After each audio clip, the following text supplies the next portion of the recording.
Buenos días. Vamos a empezar con hoy día con esta conferencia Reforma Tributaria, Nuevos Desafíos para Chile. Quiero presentarme, soy Juan Pablo Osorio, director ejecutivo de esta Escuela de Posgrado de la Universidad de Chile, y en mi nombre y en nombre de las autoridades de la facultad quiero darles la más cordial bienvenida a esta conferencia. Antes de presentarle a los profesores a cargo de impartir la conferencia, quería comentarles brevemente algunas cosas en las que esta escuela de posgrado ha estado en el último tiempo.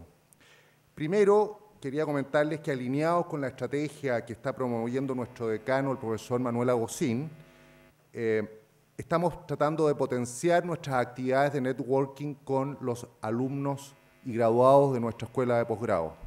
En ese sentido, hemos estado organizando conferencias muy interesantes, varias durante este año. Hoy día estamos presentando esta importante conferencia sobre reforma tributaria.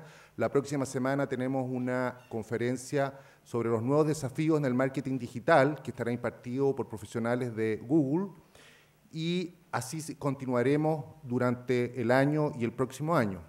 También quiero comentarles para los alumnos graduados que estén aquí presentes que estamos trabajando fuertemente para actualizar nuestra base de datos. Este trabajo de networking requiere que nosotros estemos conectados y poder tener la información actualizada de todos ustedes. Así es que si existen alumnos graduados aquí o que conocen alumnos que pueden estar desactualizados sus datos, los invitamos a renovar esa información dentro de la página web o comunicándose con nosotros. Otro asunto que les quería comentar es que nuestra escuela de posgrado ha seguido creciendo. Hoy contamos con cerca de 1.500 alumnos y esta escuela cuenta con un importante abanico de programas en el área de economía y negocios. En ese sentido, me gustaría destacar nuestros programas de MBA y comentarles que este año, en el ranking de América Economía, esta escuela de posgrado fue elegida como la escuela número 1, la escuela pública a nivel latinoamericano número 1, y número 7 en el ranking general de América Economía. Avanzamos 3 lugares, nos acercamos a la Universidad Adolfo Ibáñez y sobrepasamos a la Universidad Católica por primera vez. Esto es una muestra del trabajo que ha hecho esta escuela en pos de potenciar la calidad, mejorar la calidad de nuestros alumnos y también de innovar. En ese sentido, también quiero destacarles nuestro programa de Magíster en Tributación, que es un programa que ha sido muy potente y ha tenido un gran desarrollo y éxito en términos de alumnos. Hoy en día el tema taxation va a requerir dominar nuevos conocimientos, ¿no es cierto?, relevantes a la hora de tomar decisiones estratégicas y evaluar nuevos proyectos. Así que ha sido un proyecto muy exitoso y creo que lo seguirá siendo. También les quería comentar que la escuela ha hecho innovaciones en términos de programas de MBA. El año pasado lanzamos un nuevo programa de MBA en un nuevo formato. Lo llamamos Sunrise MBA porque es en la mañana temprano. Las clases son los días martes y jueves de 7 a 10 y cuarto. Y con ese programa queremos capturar gente joven, más profesionales más joven, pero con experiencia, pero que no están dispuestos a transar su vida privada y su vida familiar. Este programa se imparte, como les dije, de 7 a 10 y cuarto de la mañana y eso implica no interferir con la vida familiar o la vida personal, actividades, hobbies, etc. Y los días sábados las clases son de 9 a 12 y media, un horario bastante prudente en ese sentido. Este programa se está impartiendo en Las Condes, en el sector Nueva Las Condes, y eso también es un proyecto de nuestra escuela, llegar a ese sector con nuestras propias instalaciones. Les quería comentar también que en el marco de la estrategia que impulsa nuestro decano, el profesor Agosín, y nuestro director, el profesor Oliva, la escuela de posgrado está incentivando la internacionalización de la escuela. Esto implica atraer alumnos extranjeros y permitir que nuestros alumnos tengan intercambio a nivel global. La globalidad hoy en día en ejecutivos de negocios es algo crítico. Nuestro mercado, Chile, son solo 17 millones y si nosotros estamos pensando en crecer, tenemos que mirar para afuera. Eso implica poder entender otras culturas y manejar códigos de otras culturas de manera a poder realizar negocios y entenderse con gente que toma decisiones tomando en cuenta otro paradigma cultural. Para incentivar este tema, la escuela organiza 2 veces al año lo que nosotros le hemos llamado la Semana Internacional, en donde profesores destacados, profesores de universidades extranjeras, vienen a impartir cursos en el área de negocios concentrados en una semana aquí en nuestra escuela de posgrado. Esta Semana Internacional ocurre en julio y enero de cada año y está abierta, obviamente, a nuestros alumnos y también a nuestros exalumnos de nuestro programa. También les quiero comentar que desde ya hace algunos años esta escuela implementó los International Study Seminar, que son viajes académicos y negocios a distintos puntos en el mundo. Hoy en día los viajes se desarrollan a Estados Unidos, Washington, China, Beijing y Shanghái, y en Latinoamérica, Panamá, Colombia y Brasil.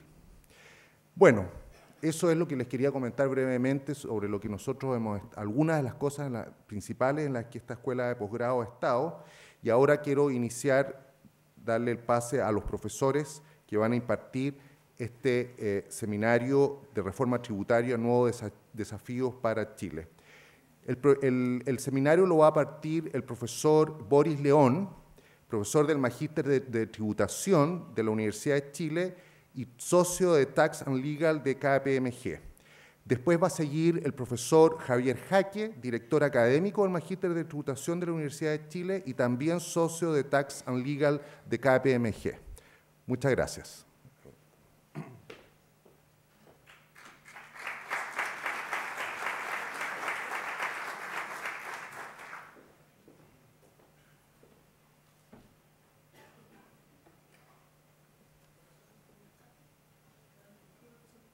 Okay.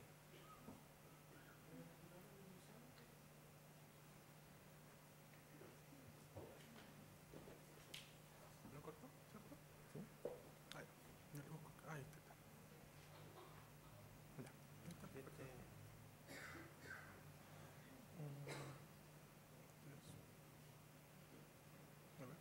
Ya. ¿Aló? ¿Aló? Ahí sí.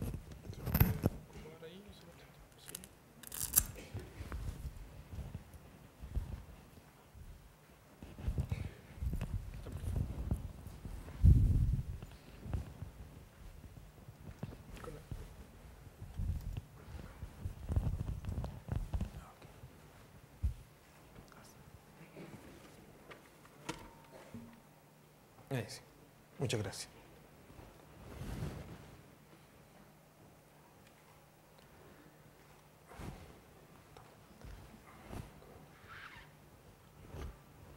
Muy buenos días. Para mí es un honor estar acá en este seminario que estamos haciendo con la Escuela de Posgrado de la Universidad de Chile para tocar un tema tan relevante como es la reforma tributaria. El tema que junto con la reforma educacional tiene tomada la agenda nacional desde que se instaló el nuevo gobierno y la va a tener tomada bastante tiempo más. Creemos como Escuela de Negocios y de posgrado que es súper importante socializar ya desde un punto de vista más técnico la reforma tributaria, ¿ya? Viendo los efectos prácticos que esto puede tener, la implementación misma que van a tener las empresas, la complejidad que esto puede llevar a cabo y algunas deficiencias que hemos notado del proyecto y que esperamos sea solucionado con el protocolo de acuerdo que entendemos mañana debería llegar ya las indicaciones al Congreso sobre el proyecto original. El ámbito de este seminario está asociado o va a estar enfocado principalmente a la tributación, a la renta de las empresas, con los sistemas que hay, que partió cuando salió el proyecto inicial con el sistema de renta atribuida, un sistema novedoso para el sistema chileno, y con el protocolo de acuerdo que se incluyó un nuevo sistema que es de un régimen de parcialmente integrado, ¿ya? En el cual no queda muy claro del protocolo cuál va a ser el régimen general y cuál va a ser el régimen alternativo, pero sí queda claro que los dos regímenes van a convivir, lo cual agrega más complejidad al nuevo sistema, ¿ya?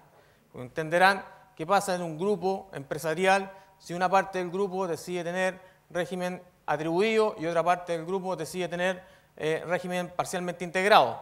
¿Cómo van a convivir estos ambos regímenes? ¿Cuál será la cantidad de información que voy a tener que preparar para entregar al servicio para que él pueda fiscalizar todo esto? ¿Ya? No va a ser muy fácil. Vamos a hacer un breve resumen. El actual artículo 14 de la letra A, el régimen general, como tributa la gran mayoría de las empresas en Chile actualmente, es un sistema donde la empresa determina su renta líquida imponible, es decir, su base imponible para efectos tributarios, que es distinto a su utilidad o pérdida financiera. ¿Ya? Si tiene una utilidad financiera, sobre esa paga un impuesto de primera categoría, en la actualidad con una tasa del 20%. Esa utilidad, en la medida que no sea distribuida a los socios o accionistas de esta sociedad, no tributan con los impuestos finales, que son el impuesto global complementario o el impuesto adicional, y se van guardando en este registro, que un poco se ha demonizado, que es el FUT, ¿ya? Que el problema al final del día no es el FUT o el registro mismo, pero ya se puso como idea, tengo que eliminar el FUT. El problema pudo haber sido la mala utilización de este instrumento, pero no el registro mismo. Voy acumulando todas estas utilidades en el FUT, ¿ya? Y se me posterga la tributación final hasta que yo retire estos dineros. Y ahí pagaré con los impuestos finales correspondientes, dependiendo si tengo domicilio o residencia en Chile o no, con el impuesto global complementario o el impuesto adicional, y me daré de crédito en impuesto de primera categoría, en un 100%, porque Chile actualmente tiene un sistema integrado al 100%. Y conviven con este régimen general, ¿ya?, algunos regímenes alternativos. El principal régimen alternativo es las rentas presuntas, que hoy día tenemos en el transporte, minería y agricultura, que cuando se ingresó el proyecto de ley casi desaparecían. Las rentas presuntas se eliminaban prácticamente, solo se dejaba a microempresas que tuvieran ingresos no superiores a 2.400 UF, algo de 58 millones de pesos, y se eliminaba estas rentas presuntas, este sistema de renta presunta, el 31 de diciembre del 2014, y a partir del 1 de enero del 2015, ya si salían de renta presunta tenían que partir con el régimen de contabilidad completa, renta atribuida, como correspondía. Con el protocolo se flexibiliza un poco esto y se amplían los márgenes para mantenerse en renta presunta, donde en el transporte, ¿ya?, se dice que tenga ventas o ingresos del giro no superiores a 5.000 UF, en agricultura 9.000 y en minería 17.000 UF. ¿Ya? Y se posterga un poco el inicio de este nuevo régimen de renta presunta a el 1 de enero del 2016. Se da un año de diseñar el protocolo para que se puedan adecuar a las nuevas normativas. Se elimina el régimen especial de 14 bis, que era un régimen donde no tributaba con impuesto de primera categoría ni los impuestos finales, salvo que distribuyese. ¿Ya? No tenía tributación. Ese sistema se elimina. Vamos a ver que con el protocolo un poco se incorpora dentro del nuevo 14 ter. A su vez se elimina el 14 quater, que era un régimen especial que salió cuando fue el terremoto, en que a las empresas que no tuvieran ingresos de sus giros superiores a 28.000 unidades tributarias mensuales, por las primeras 1.440 UTM no pagaba impuestos y quedaba como utilidad sin crédito acumulada en el FUT, y cuando la distribuyese, esas utilidades no iba a pagar, es decir, no iba a pagar los impuestos finales sin crédito alguno. También se elimina. El 14 bis se eliminaba el 31 de diciembre del 2014 y se prorrogó, y ahora lo puedo utilizar hasta el 2015 y el 2016, se hizo una prórroga. Y el antiguo 14 ter o el vigente 14 ter se modifica, se amplían los rangos, ¿ya?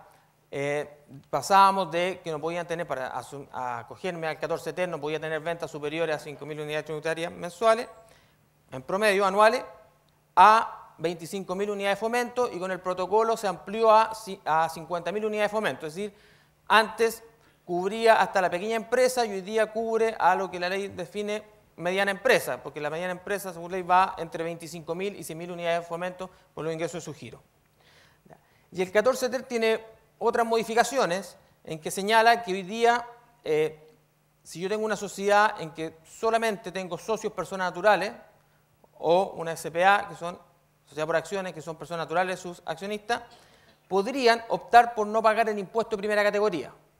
¿Ya? Podrían no pagar el impuesto de primera categoría, un poco recogiendo lo que había en el antiguo 14 bis. Y en este régimen, 14 ter, vamos a tener lo que hablamos de depreciación instantánea, ¿ya? Que ya existía en el antiguo 14 bis, tampoco una idea tan novedosa. Estos eran los regímenes alternativos que existían y un poco cómo se están modificando en la actualidad. La reforma tributaria me sube las tasas de impuestos, va llegándome el impuesto de primera categoría hasta una tasa de un 25%, y eso en el caso de que opte por el modelo o el sistema de renta atribuida, que como decía, no sabemos si va a ser el régimen general o va a ser el régimen optativo. Y aquellos que opten por un régimen parcialmente integrado, la tasa de impuesto de primera categoría va a llegar a un 27%. En el proyecto original, esta tasa tenía un incremento gradual, donde partía con un 21% para el año comercial 2014, 22,5% año comercial 2015, 24% año comercial 2016 y 25% año comercial 2017 en adelante. Ahí pusimos 27, pensando que puede seguir el mismo incremento parcial, y en el último año se aumenta a 27 para los que tomen este sistema de parcialmente integrado. Eso tampoco está claro. Ahora, si yo fuese el Ejecutivo y quisiese que mi régimen general fuese el atribuido, porque creo que puedo recaudar más y no el otro, yo trataría de subir a los que se vayan por el régimen parcialmente integrado, el llegar al 27% en forma más escalonada de los años anteriores, para recaudar antes. No queda claro, pero mañana se supone que entraría las indicaciones al Congreso y podríamos ver cómo va quedando esto. Como les decía, cuando partió esta reforma, el sistema era netamente en base a renta atribuida.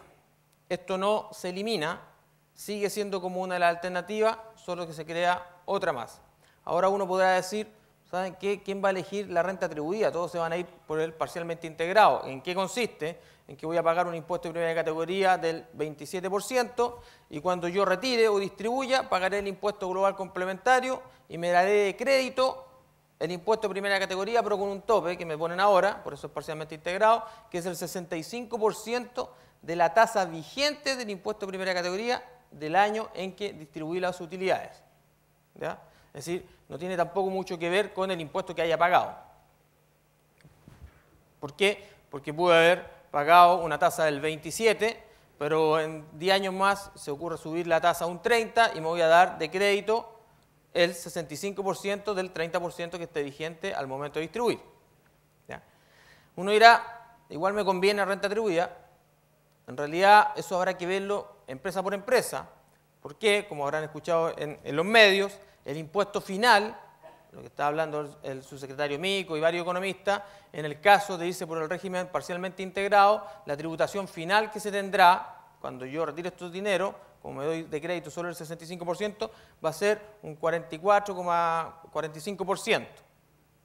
Nosotros creemos que esa cifra, que ahí lo va a ver más adelante Javier, no está tan acorde y debería ser un 41,14-15%, pero lo que se ha hablado en los medios es de un 44%. Entonces, si uno ve entre pagar un 35 con renta atribuida y un 44, más de un 44 con el otro sistema, casi 9 puntos más, veré si me conviene. No es menor la diferencia. Entonces, esa diferencia, si yo soy una empresa relativamente pequeña o tengo una política de distribución súper agresiva en que distribuyo casi el 100% de mis utilidades, o si estoy distribuyendo casi todo, mejor me voy con el régimen de renta atribuida y no me voy con el otro régimen parcialmente integrado porque voy a pagar una tasa más alta. Entonces, va a haber que ir viendo caso a caso o cómo se vayan estructurando los grupos económicos. ¿Ya? Y dentro de las empresas, a lo mejor en alguna me convendrá tener renta atribuida y en otra me convendrá tener régimen parcialmente integrado. ¿Cómo es el nuevo artículo 14, letra A, de la renta atribuida? Focalicémoslo en la empresa E1. La empresa E1 tiene o determina su renta líquida imponible de acuerdo al 29 al 33, igual como lo está haciendo ahora, salvo algunos ajustes que se hicieron en el proyecto, y después se corrigieron o se deshicieron en el protocolo, y uno de los más importantes era que decía que si yo compraba, una sociedad compraba derechos sociales o acciones de otra sociedad y para esto se endeudaba, todos los intereses asociados a esta compra no los podía rebajar como gasto y tenían que ser costos. El protocolo dijo no, que ya me iban a permitir rebajarlo como gasto sin perjuicio de poner las medidas precautorias para que no se produzca un foco de elusión o evasión de impuestos. Pero ya hay una marcha atrás. Había para las pequeñas empresas, me ponía un tope, o en realidad era para todas, pero podía más afectar a las pequeñas, un tope en los gastos en supermercados. Decía, ¿sabe qué? Al mes usted no me puede gastar más de una UTM en gasto en supermercado, y si me quiere gastar más en supermercado, tiene que pedirme autorización al director regional. ¿Se imaginan lo que significa eso? ¿Ya? Se amplió a 5 UTM y ya, y si se pasa, le dice el protocolo, ya no me pida una autorización al director regional, sino que infórmeme al servicio, así que habrá ahí alguna nueva declaración jurada de gasto en supermercado. ¿Ya? Con todas las nuevas declaraciones que ya van a salir producto de la atribución y que ya existen actualmente. Entonces, la sociedad determina su renta líquida imponible, pagan su impuesto de primera categoría con tasa 25, pongámoslo ya que estamos en el pleno funcionamiento del sistema, y esa renta tenía que asignársela o atribuírsela a sus socios accionistas para que ellos tributasen con los impuestos finales en el mismo ejercicio. ¿Okay? Y se va a dar de crédito el impuesto de primera categoría que hubiese pagado. Ese es el sistema, es decir, tributo hoy día con los impuestos finales independiente si recibí un peso de la empresa de flujo o no recibí nada. ¿Ya? Y esto, cuando yo tengo cadenas de empresas, empieza a ponerse un poco más complejo, porque pongamos en el ejemplo que tenemos acá, que la empresa 1 participa en la empresa 2, la empresa 2 tiene que hacer lo mismo, determinar su renta líquida imponible, ¿ya? Pagar su impuesto de primera categoría y atribuir la utilidad que genera, es decir, su renta líquida, a E1. E1 va a tener que no solo controlar su renta atribuida propia, sino va a tener que controlar la renta atribuida que me dé E2, y a su vez E1 va a tener que después atribuírsela a sus socios finales, y así una cadena hacia arriba. Este nuevo sistema cambia un poco el foco de fiscalización del servicio, porque actualmente el foco de fiscalización del servicio, si bien revisa empresas y revisa renta líquida imponible y todo esto, una parte importante de la fuerza del servicio está orientado a fiscalizar justificación de inversiones.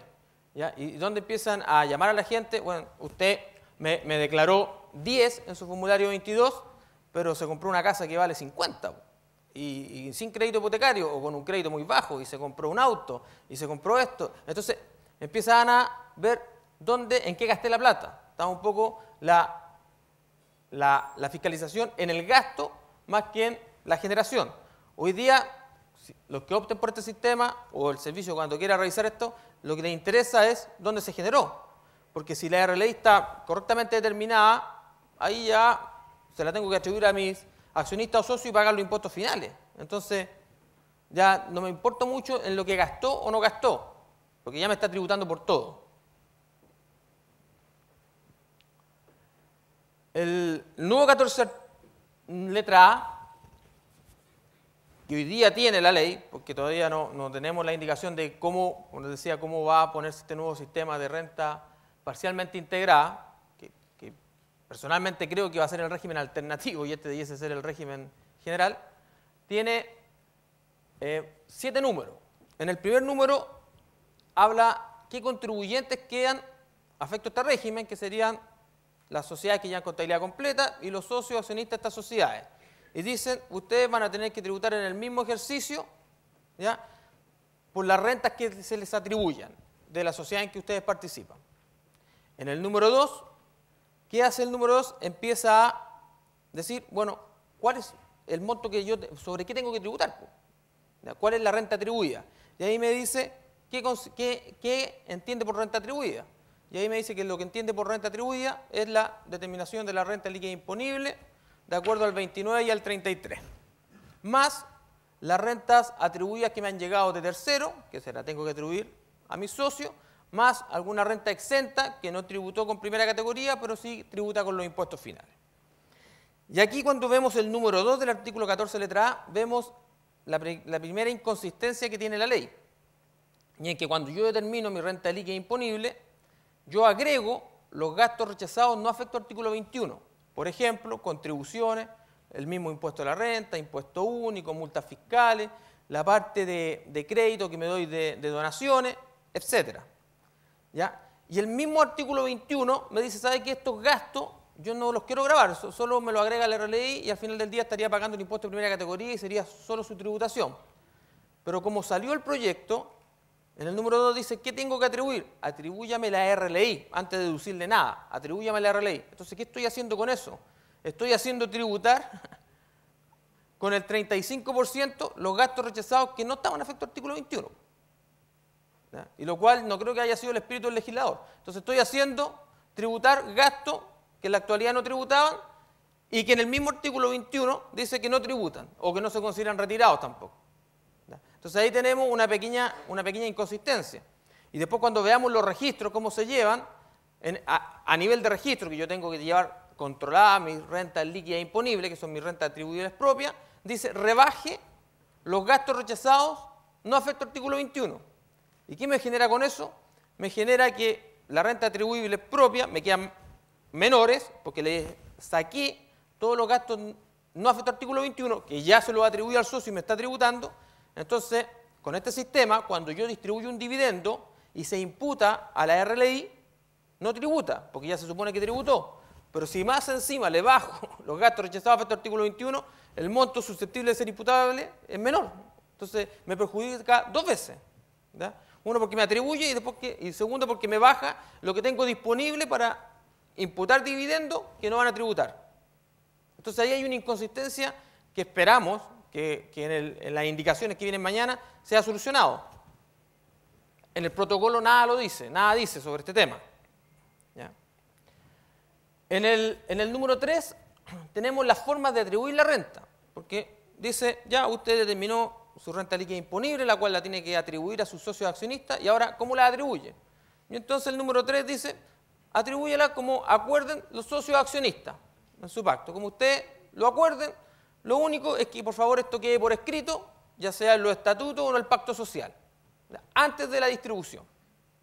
Y después dice, la letra B del número 3 dice, y usted también podría distribuir en función a su participación en el capital o en las utilidades. Y hasta ahí todo bien, pero viene un inciso posterior que dice, sin perjuicio de lo anterior, el servicio puede entrar a cuestionar la atribución que usted haga. ¿Ya? Puede decir que sabe que esa atribución no está acorde a mercado, o no está acorde a las funciones que hace, y no estoy de acuerdo y yo se la atribuyo de otra forma. ¿Ya? Entonces, quedamos un poco... ¿Cuál es el criterio? En el protocolo, dentro de las otras disposiciones, dice que se va a tratar de establecer con un poco más de claridad cuáles serían el ámbito de aplicación que tendría el servicio o de movimiento que tendría el servicio para modificarme mi sentido de atribución. Porque me acuerdo cuando estaba abogado a la plaza decía, oye, yo tengo mi pequeño estudio jurídico, en que claro, yo ya soy más viejo, mi hijo viene partiendo, ¿y qué pasa si el servicio, y tenemos 50 y 50, y qué pasa si el servicio dice, no, ¿sabe qué? Esto no va a ser 50 y 50, a pesar de que trabajamos los dos, porque como usted es más conocido, los clientes vienen por usted y no vienen por su hijo, por lo menos en esta etapa. Así que yo creo que los clientes, como vienen por usted, a usted le corresponde el 70 o el 80 o el 60, que ahí quedamos un poco al arbitrio del fiscalizador que no toque, y a usted le toca un poco menos. Entonces, estas situaciones son un poco que hay que dejarlas más delimitadas. Aparte que ahí en las atribuciones del servicio dice que si yo pongo a la cónyuge o al conviviente o a los hijos, etcétera, también él puede estimar de que yo estoy haciendo esto para eludir impuestos, bajando mi carga impositiva. ¿Ya? En 2 o 3 normas de la ley, del proyecto de ley, habla de la conviviente. De la conviviente. ¿Sí? He buscado un registro nacional de conviviente, no lo he encontrado. Yo no sé cómo van a saber quién es el conviviente de alguien. Pues, la señora, certificado de matrimonio, pero el conviviente, apenas que pongan un fiscalizador a perseguirte, con quién está durmiendo, no, difícil. Pero ahí está. Entonces yo creo que ahí, claro, el ánimo de parar focos de ilusión lo llevó a poner cosas que son impracticables. En el número 4 tenemos el registro, pues en el caso de la renta atribuida, que reemplazaría al FUT, porque está bien, decíamos ahí que vamos a eliminar el FUT, que el FUT ya era complejo, pero tenía dos registros, fondo de utilidades tributables y fondo de utilidades no tributables. Y para el sistema de renta atribuida se genera un nuevo registro, en realidad se genera un nuevo libro que contiene 5 registros. Es decir, en vez de hacerlo más sencillo esto, lo hacemos más difícil. Y en el primer registro, en la letra A, tenemos las rentas atribuibles propias. Dice, aquí, contróleme todas sus RLI que usted haya generado durante su vida y a quién se la está atribuyendo. ¿Ok? Me lo controla en este registro número A. Después tiene un registro número B, donde dice, contróleme las rentas que le atribuyeron terceros. Si usted participaba en otras sociedades, le tienen que atribuir renta, esta también lleve un control y lo pone en este registro B, le llevamos 2 registros. Después dice, lléveme un tercer registro, donde usted tiene que llevar todos los ingresos, las rentas exentas que tenga, los ingresos no renta, o dividendos o retiros que usted haya recibido que hayan sido imputados en la sociedad de origen contra el registro A, es decir, contra las rentas atribuibles propias de la sociedad en donde yo participo. Eso llévemelo acá, porque cuando usted lo distribuya no tributa, porque ya la renta tributó en el año que se originó. Después, y aquí la parte más novedosa de esta parte, hace un cuarto registro que es las diferencias temporales. Se pone un poco dentro de los impuestos diferidos, que es netamente financiero. Dice, usted hoy día puede pagar menos impuestos porque está utilizando alguna franquicia tributaria, por ejemplo, depreciación acelerada. Esto se está llevando más gasto hoy día y a futuro va a llevar menos gastos, se va a ir reversando y va a pagar más impuestos a futuro. Ya. Esas diferencias temporales que me hacen pagar hoy día menos impuestos, pero me va a significar pagar a futuro más impuestos, contrólemelo acá en este registro D. ¿Ya? Sin perjuicio que el servicio podría entrar a cuestionar si cree que esto no está de acuerdo a los principios contables generalmente aceptados, que estén vigentes, que sería IFRS, o encuentra que están por sobre los márgenes correspondientes. Pero me controla estas diferencias temporales. ¿Y qué me dice? Que lo vamos a ver un poquito más adelante, que cualquier imputación que yo haga, si distribuyo, hay un orden de prelación para distribuir, pero cualquier imputación que yo haga contra estas diferencias temporales por una distribución o por un retiro, no va a tributar. ¿Ya? ¿Por qué? Porque va a tributar a futuro cuando genere la RLI. Entonces esto no va a tributar y por eso es importante mantener ese control. Y a falta de 4 me genera un quinto registro que me dice, aquí contróleme todos los retiros o distribuciones o remesas que usted haya hecho y a quién se la hizo. Entonces hoy día reemplazamos, y tampoco reemplazamos porque el FUT no moría con el sistema, sino que quedaba un poco congelado. Entonces aparte de tener el FUT un poco congelado, aunque iba a tener que reajustarlo, tenía que llevar estos 5 nuevos registros con la carga administrativa que significa para las empresas. Es decir, el pobre contador, si ya estaba complicado con el FUT, imagínense con todo esto. Y con llamando, oye, ¿cuánto me estáis atribuyendo? Sí, lo pongo, tengo que declarar para informar a mis socios, es que ya estamos en abril. Si costaba con los retiros y el certificado de retiro, imagínense cuando tengo participación en empresas menores, en que la renta líquida imponible me la entrega el contador de la otra empresa el día 28 de abril. Y yo tengo que informársela para hacer la declaración a mis socios, porque tengo que atribuírsela. Es decir, súper complejo. ¿Ya? El número 5 del nuevo artículo 14, ¿qué me incorporaba? Me incorpora el sistema de imputación de los retiros. Es decir, usted en este sistema de renta atribuida me dice, va a tributar en el mismo ejercicio que generó la renta porque se la vamos a atribuir. Ya vimos que el número 2 entendía que la renta que tengo que atribuir básicamente es la RLI, la mía y la que me atribuyeron de tercero, pero que usted cuando haga una distribución de dividendo o haga un retiro o una remesa, esto tengo que imputarlo. Y aquí lo va a imputar primero el orden de prelación a las rentas atribuibles propias que usted generó, que está en el registro A. Impútelo ahí. Ahí lo imputo. Después, si se le acabó su renta atribuible propia, váyase al registro C. ¿Y qué tengo en el registro C? En el registro C tengo las rentas exentas, hice primero las rentas exentas, porque eso me pueden hacer subir de, igual, si bien ellas no pagan, tengo que declararle igual y me pueden hacer subir de tramo en el global complementario. Después los ingresos no renta y después los dividendos o retiros que haya recibido de otra sociedad que a su vez ella lo haya imputado al registro A. Si ahí no tiene, lo que dice la norma, váyase al registro D, las diferencias temporales. Y si alcanza a cubrir con estas diferencias temporales, tampoco tributa. ¿Ya? Si usted tuviese FUT, que en el caso transitorio que le va a pasar a la 99% de las empresas, si tiene FUT, antes de irse a las diferencias temporales, tiene que irse al FUT y empezar a consumirse el FUT, y ellos tendrán que tributar si no impute al FUT y se darán del crédito que tenga asociado ese FUT. Para que vean que esto no es tan sencillo.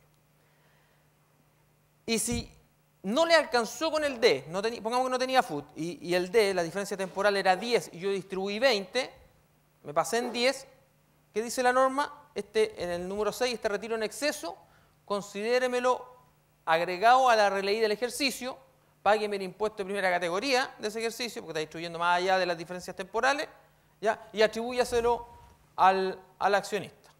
¿Ya? Es decir, me hace tributar por todo lo que distribuya en exceso de estas diferencias temporales que tengo registradas en la letra D. En el número 7 me habla de las reorganizaciones, en que básicamente dice, sabe que si existe una división de una sociedad y si, continúa la antigua y nace una nueva, ¿ya? Una división por creación, los registros A, C, D, distribúyela entre las dos sociedades en función al patrimonio. ¿Ya? Y si hay fusiones de sociedades, los registros que tenía la sociedad que es absorbida pasan a ser controlados por la sociedad absorbente, sin perjuicio de que la sociedad absorbida tiene que hacer una renta líquida imponible de término de giro y atribuir esa RLI a sus socios, personas jurídicas o naturales que tributen con los impuestos finales. Y el número 8 del 14 me da un sinnúmero de obligación de informar, porque para que el servicio pueda efectivamente controlar este nuevo sistema, necesita un sinnúmero de información. ¿Qué tengo que informarle? Tengo que informarle la renta atribuible propia, una declaración jurada. Tengo que informarle a quién le atribuye esta renta. Otra declaración jurada nueva. O tengo que informar la renta atribuible de terceros que me llegaron. ¿A quién se la estoy atribuyendo? Dice que tengo que informar los saldos que tengan los registros A, C y D al 31 de diciembre del año anterior. Vamos informando. Tengo que informar los retiros, dividendos que voy haciendo. Tengo que informar las diferencias temporales, el registro D que voy generando en el ejercicio, y etcétera. Es decir, eso me va a generar un sinnúmero de información que tengo que entregar al servicio, que lo más probable es que va a tener que ser entre marzo y abril, para que él pueda cruzar su información con sus sistemas computacionales y ver y observar a los socios, personas jurídicas, si es que son contribuyentes hipotecarios o personas naturales que tributen con el impuesto global complementario, si es que su declaración tiene alguna inconsistencia con todas estas declaraciones juradas o toda esta información que me tiene que hacer llegar la empresa.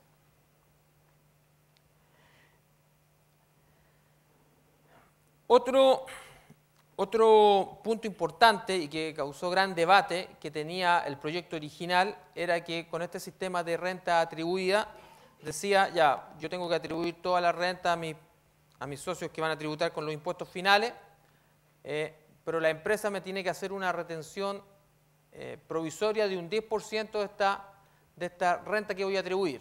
Entonces, por eso muchos decían, oye, al final del día la empresa me está siendo grabada con un 35% de impuestos porque el 25% de primera más este 10% que tengo que pagar por cuenta de mis socios, etcétera, y me afecta mi flujo de caja y no voy a tener dinero con qué reinvertir y me impide el crecimiento, ¿ya? Porque pasé de pagar 20 a pagar 35. Se eliminó esta retención del 10% en virtud de todos estos reclamos de los problemas de caja y de flujo que existían dentro de la sociedad. Pero ¿qué efecto práctico me trae esto? Si bien le eliminé el problema a la empresa, o más o menos le eliminé el problema a la empresa, se lo creo al socio accionista. Porque hoy día, si el socio accionista se va por el régimen de renta atribuida, y no le distribuyen o no le distribuyen suficiente para pagar impuestos, y él queda en una tasa superior al 25%, va a tener que recursos propios sacar para pagar impuestos o va a tener que endeudarse para pagar impuestos. Que antes eso quedaba un poco solucionado porque el impuesto ya venía pagado con la retención del 10%. Entonces, hoy día trasladé el problema desde la empresa al socio accionista. ¿Ya? ¿Y cómo lo puede solucionar el socio accionista? Al final del día, una de las alternativas es distribúyame mayor cantidad de dinero para poder pagar el impuesto. Entonces, al final, igual le estoy sacando el flujo desde la empresa. La entrada en vigencia de este nuevo sistema tenía normas transitorias para el FUT para los años 2015 y 2016. ¿Y en qué consistían? Primero, eliminaba los retiros en exceso. ¿Ya? Así, los retiros en exceso se sacaban el 31 de diciembre del 2014. ¿Ya? Y a partir del 2015, las sociedades, si hacen un retiro y no tienen FUT, van a pasar lo mismo que las sociedades anónimas, que van a tributar con los impuestos finales sin crédito. Se emparejan las situaciones. Y lo mismo pasa con las reinversiones. Las reinversiones como la conocemos hoy, en que yo quiero reinvertir en otra sociedad de personas y saco el dinero desde la sociedad A, donde tengo mi participación, para reinvertirlo en la sociedad B, que también es sociedad de personas, ¿ya? Lo sacaba del FUT de A y entraba al FUT de B. A partir del 1 del 2015 puedo seguir haciendo reinversiones, pero ya no va a entrar al FUT de la sociedad B, sino que va a ser lo mismo cuando yo reinvierto en acciones de pago de sociedad anónima, en que puedo reinvertir, pero esta sociedad va a tener que tener registrado cuántos derechos sociales me compró, en cuanto el valor, y no ingresa al FUT. Y el día que yo venda estos derechos sociales, se entiende que este dinero que reinvertí se entiende retirado y tendré que pagar los impuestos finales. ¿Ya? Son dos normas transitorias que están por el 2014 y 2015. Otro punto importante es que se deroga el crédito por contribuciones de bienes raíces. ¿Ya? Eso es lo que lo hacía de forma inmediata a partir del 1 de enero del 2015, el proyecto de ley. El protocolo lo suaviza, pero igual lo elimina, solo que lo hace más paulatinamente. Dice el 2015, utilicen el 100% de las contribuciones como crédito, a los que tienen derecho a esto, básicamente los que agrícolas y que se dedicaban a explotación de bienes raíces agrícola y no agrícola. Rebájeme el año tributario 2015 el 100%, el año tributario 2016 me rebaja solamente el 50% de las contribuciones y a partir del año tributario 2017 ya las contribuciones no son créditos contra el impuesto de primera categoría. Igual se elimina, pero se suavizó. Aquí vamos a ver un ejemplo de situaciones prácticas de cómo funcionaría este sistema de renta atribuida. Un ejercicio bien sencillo. Primero, parémonos acá en la empresa B, en que tenemos que la sociedad generó una renta atribuible propia de 100, que es mi renta líquida imponible de acuerdo al 29 al 33. Dentro, para tocarlo también acá, dentro del protocolo, para determinar mi renta líquida imponible, que lo va a tocar más extenso Javier, pero para nombrarlo, se puso un incentivo a la inversión, a la reinversión dentro de las utilidades. Entonces dice, ¿sabe qué? Si usted tiene el sistema de renta atribuible, ¿ya? El régimen de renta atribuible, si usted no retira todo el dinero, ¿ya? Yo le acepto que se rebaje de la RLI como un gasto, pero en realidad no es un gasto, pero como una rebaja, el 20% de lo que reinvirtió, ¿ya? Con un tope de 4.000 UF. Es decir, esta empresa podría dejar dentro hasta 20.000 UF de su RAP, es decir, no la distribuyó, y yo podría rebajar el 20% de eso, 4.000 UF de mi RLI, y pagar menos impuestos. Pero eso trae un sinnúmero de complejidad y un poco lo que tenía entrabada la discusión ahora, bueno, ¿y en qué puedo reinvertir? Entonces, un poco la nueva mayoría decía, no, puede reinvertir en bienes de capital, y la alianza decía, no, que sea bien abierto, yo puedo reinvertir en cualquier cosa, no me limiten en qué puedo reinvertir. Y ahí tenían un punto de discusión. Y aparte de eso hay un punto de discusión técnico en que lo va a ver Javier con ejercicio, en que como está planteado también tiene algunos problemas, algunos bemoles. Entonces tengo esta sociedad empresa B que generó una renta atribuible propia de 100. ¿Ya? Distribuye 30. ¿A quién se lo distribuye? A la empresa A, que tiene el 100% de participación en ella, para hacerlo bien sencillo. Me queda con una renta atribuible propia para el ejercicio siguiente de 70. La empresa A recibió desde la empresa B 30 y lo pone en su registro C, ¿cierto? Y ahí le quedan sus 30. A su vez, tiene que recibir la renta atribuible de tercero. ¿Cuál es la renta atribuible de tercero? Los 100 que me tiene que atribuir la empresa B a la empresa A. Entonces incorpora en su registro B 100. Y ella misma generó su propia RLI y generó su propia renta atribuible propia 120.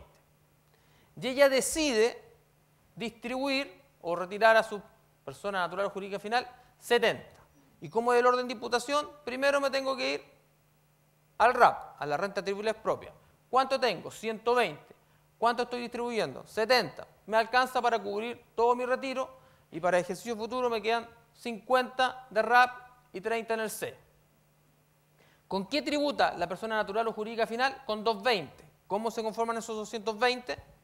De los 100 de la renta atribuible de tercero, que al final del día es un pasadizo, él se la atribuye a la empresa A y la empresa B se la tiene que atribuir persiguiendo siempre al contribuyente final, más los 120 de renta atribuible propia que él generó. Entonces los 120 más los 100 me da los 220 que tiene que tributar la persona natural o jurídica y por los 70 no tributa. ¿Ya? No tributa por el flujo porque ya está tributando por toda la RLI. En este otro ejemplo tenemos que la empresa B nuevamente generó un RAP, una RLI de 100, retiraron 20, me queda un saldo de 80, los 20 entran acá, al registro C, ¿no es cierto? Porque fueron imputados al registro A. No tenía diferencias temporarias y solo retiré 20 y me alcanzaba con la renta atribuible propia. Pero ¿cuál es el problema acá? Que esta sociedad decide hacer un retiro de 190. Voy a retirar 190.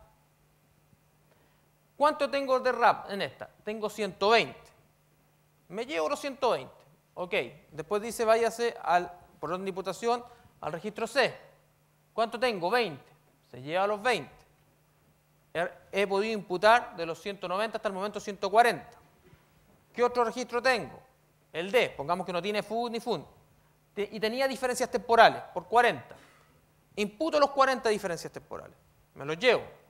Entonces, hasta el momento he podido imputar 180. ¿Pero cuánto hice de retiro? 190. Hay 10 que no los puedo imputar contra ninguno de mis registros nuevos. Entonces, ¿qué tengo que hacer esos 10?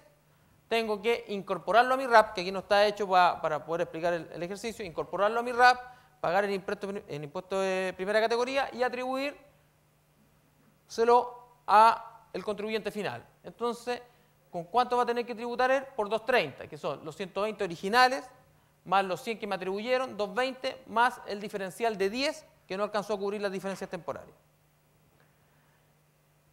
Y esto, si esto es otra empresa, puede seguir así, vamos atribuyendo y atribuyendo y atribuyendo, imagínense la cantidad de información.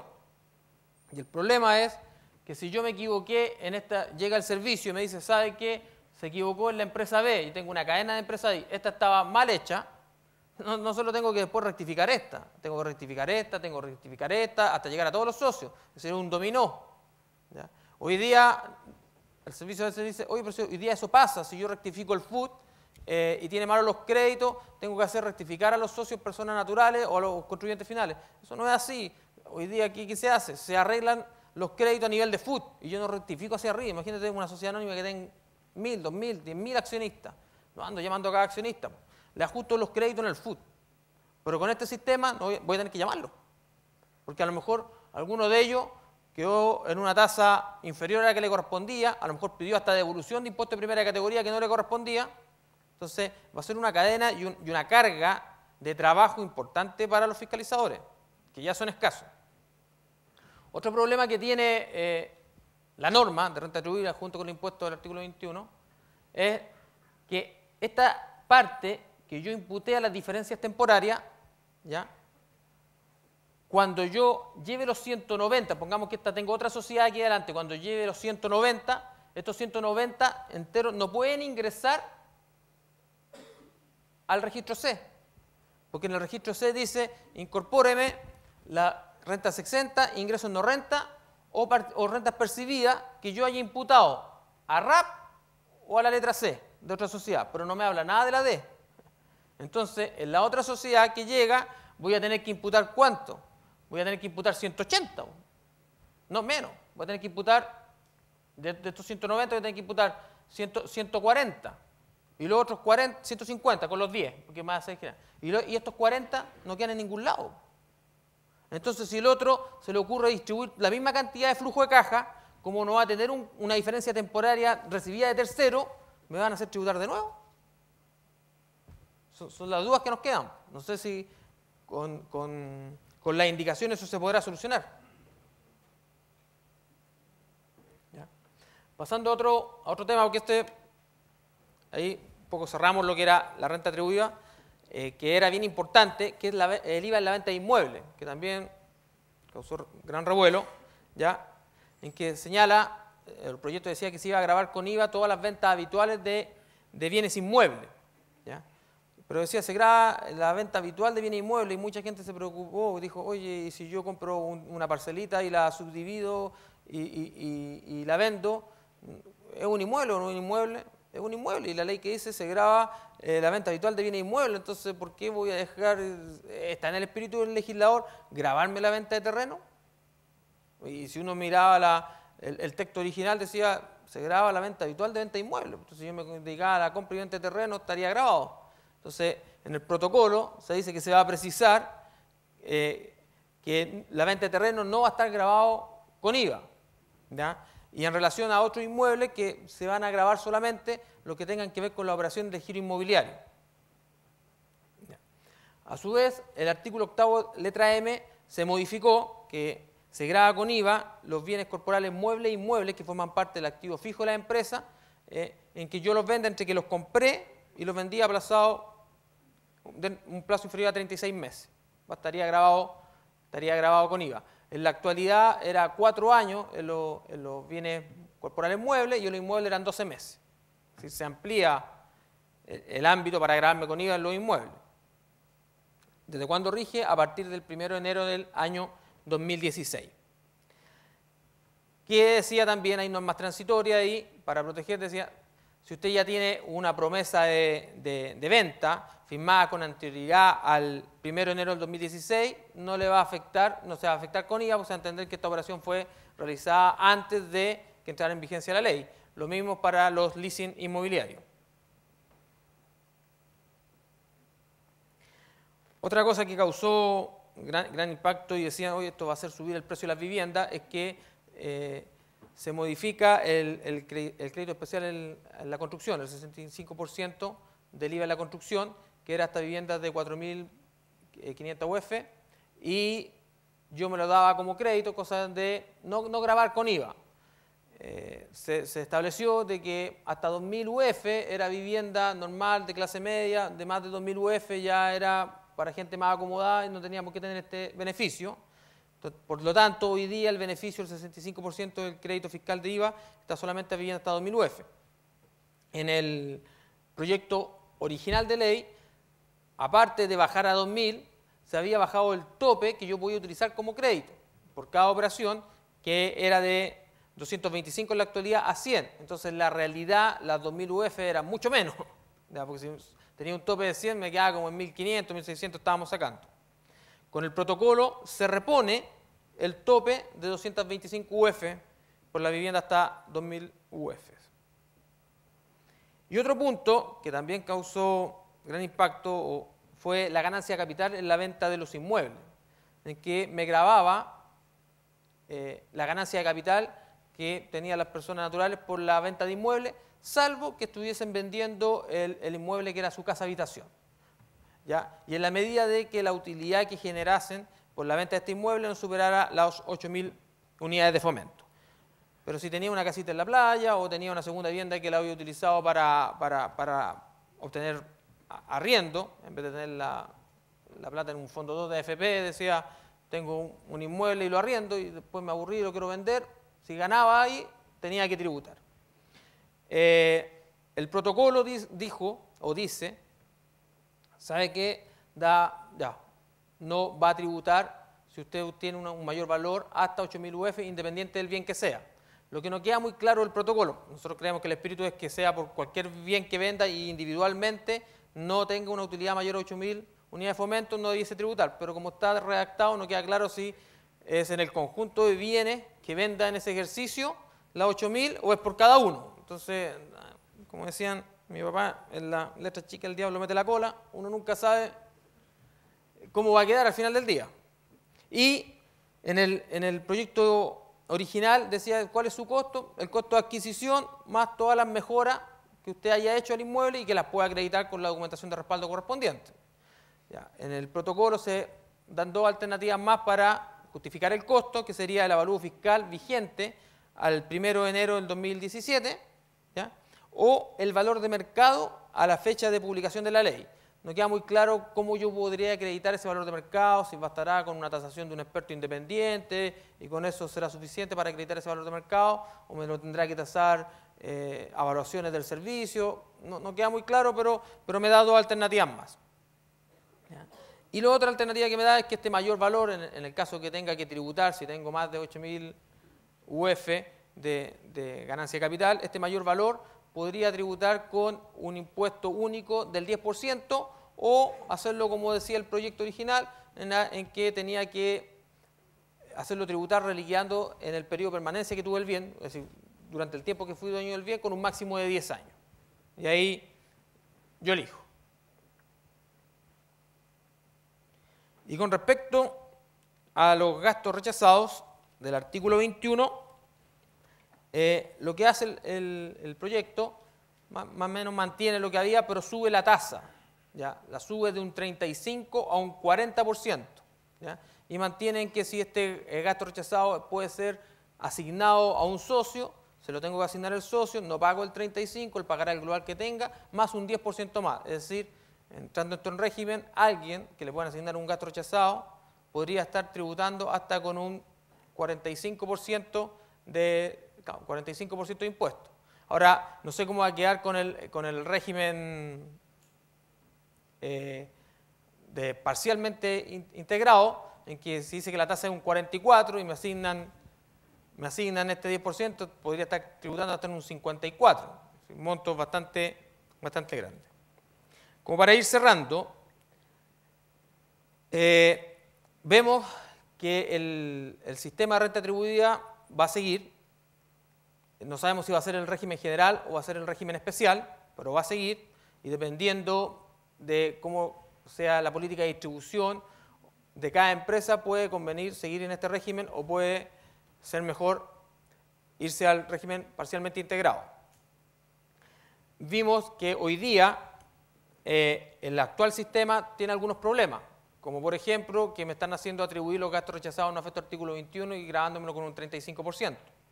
Otro problema que tiene la actual ley, en que cuando uno ve el nuevo 31 número 3, si uno lo lee, las pérdidas tributarias me pueden generar PPUA absorbiendo utilidades de la renta atribuible de terceros que me atribuyen a mí y me pueden generar PPUA. Pero de la lectura no queda claro, o más que no queda claro, no, si yo lo leo literalmente, yo no podría generar PPUA por absorber rentas propias mías. Si yo no podría, o mejor dicho, más que generar PPUA, yo no podría rebajar mis pérdidas de ejercicios anteriores de mis rentas atribuibles propias futuras, porque el orden de prelación que me da dice atribúyela a la renta atribuible de tercero y si no alcanzó a las rentas que en ejercicios posteriores vaya recibiendo, pero nada dice de impútelo a la renta atribuible propia que usted generó.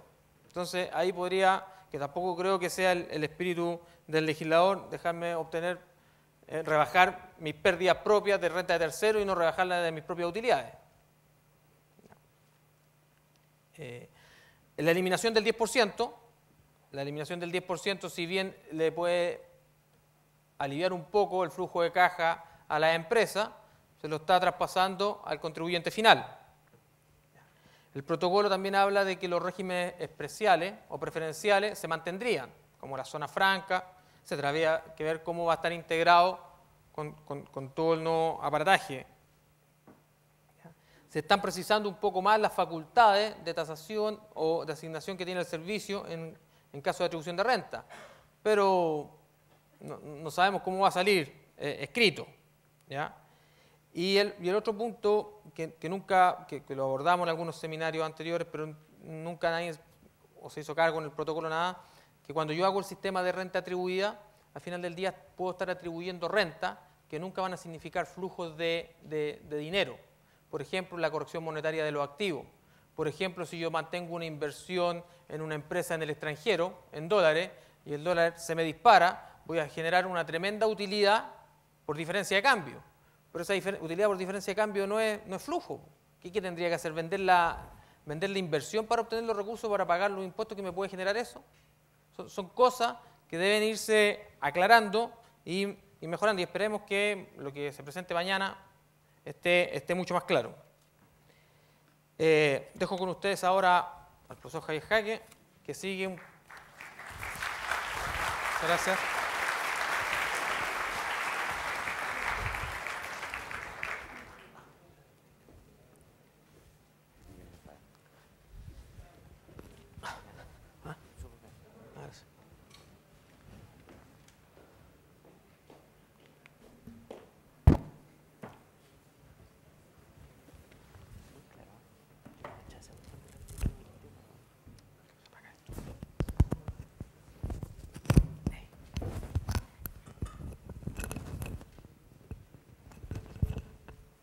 Buenos días. La verdad que fue un poquito difícil llegar. Yo creo que como a muchos de ustedes, la lluvia hizo que incluso muchos llegáramos tarde. Me piden de la escuela de posgrado que les recuerde que se pueden hacer preguntas a través de las tarjetas que les pasaron y que se van a retirar unos 10 minutos antes que termine la exposición. Ustedes no saben cuánto va a durar, pero yo creo que en unos 30 minutos más debiéramos tratar de pasar las tarjetas, ¿ya? Le aprovecho a comentar también que pensamos que a mediados de octubre debiéramos tener un seminario ya con las indicaciones. Naturalmente también los vamos a invitar y ahí también conversamos harto acerca del enfoque de este seminario, cuál tenía que ser, y pensamos que el enfoque debía ser un enfoque técnico. Yo creo que ya hemos ido a muchos seminarios en los cuales se ha hablado mucho de política y aspectos macroeconómicos, en algunos de farándula, y era necesaria también un poco de la parte técnica, y creemos que lo estamos enfrentando de esa manera. Naturalmente hay muchas cosas que no están definidas, por tanto uno tiene que hacer supuestos, ¿no es cierto?, para poder enfrentarlo, y también un ejercicio muy profundo en un ambiente tan amplio sería un poco complejo para poder desarrollar. Yo siempre parto, digamos, la exposición tratando de exponer acerca de los sistemas tributarios y las posibilidades que podríamos tener, ¿no es cierto? Y en la literatura internacional uno observa que existen dos tipos de sistemas tributarios, un sistema clásico y un sistema de imputación. El sistema clásico es donde el impuesto corporativo no puede ser imputado contra los impuestos finales, ¿no es cierto? Y es el que teníamos en Chile hasta antes del año 1984. Y me quiero remitir a eso porque hay varias cosas que se han sacado de ese sistema del año 1984. Y entre ellas, recordar también cómo tributaban la sociedad de personas y la sociedad anónima. Recuérdense que hasta antes del año 1984 la sociedad de personas tributaban algo muy parecido a lo que era la renta atribuida de hoy. En ese tiempo era la sociedad tributada en base percibida o vengada a la empresa, y a nivel personal se tributaba en base de vengada. Por lo tanto, los socios ya habían pagado la totalidad de los impuestos. Y con este tema voy a terminar la presentación, y es el costo de las acciones y de los derechos sociales.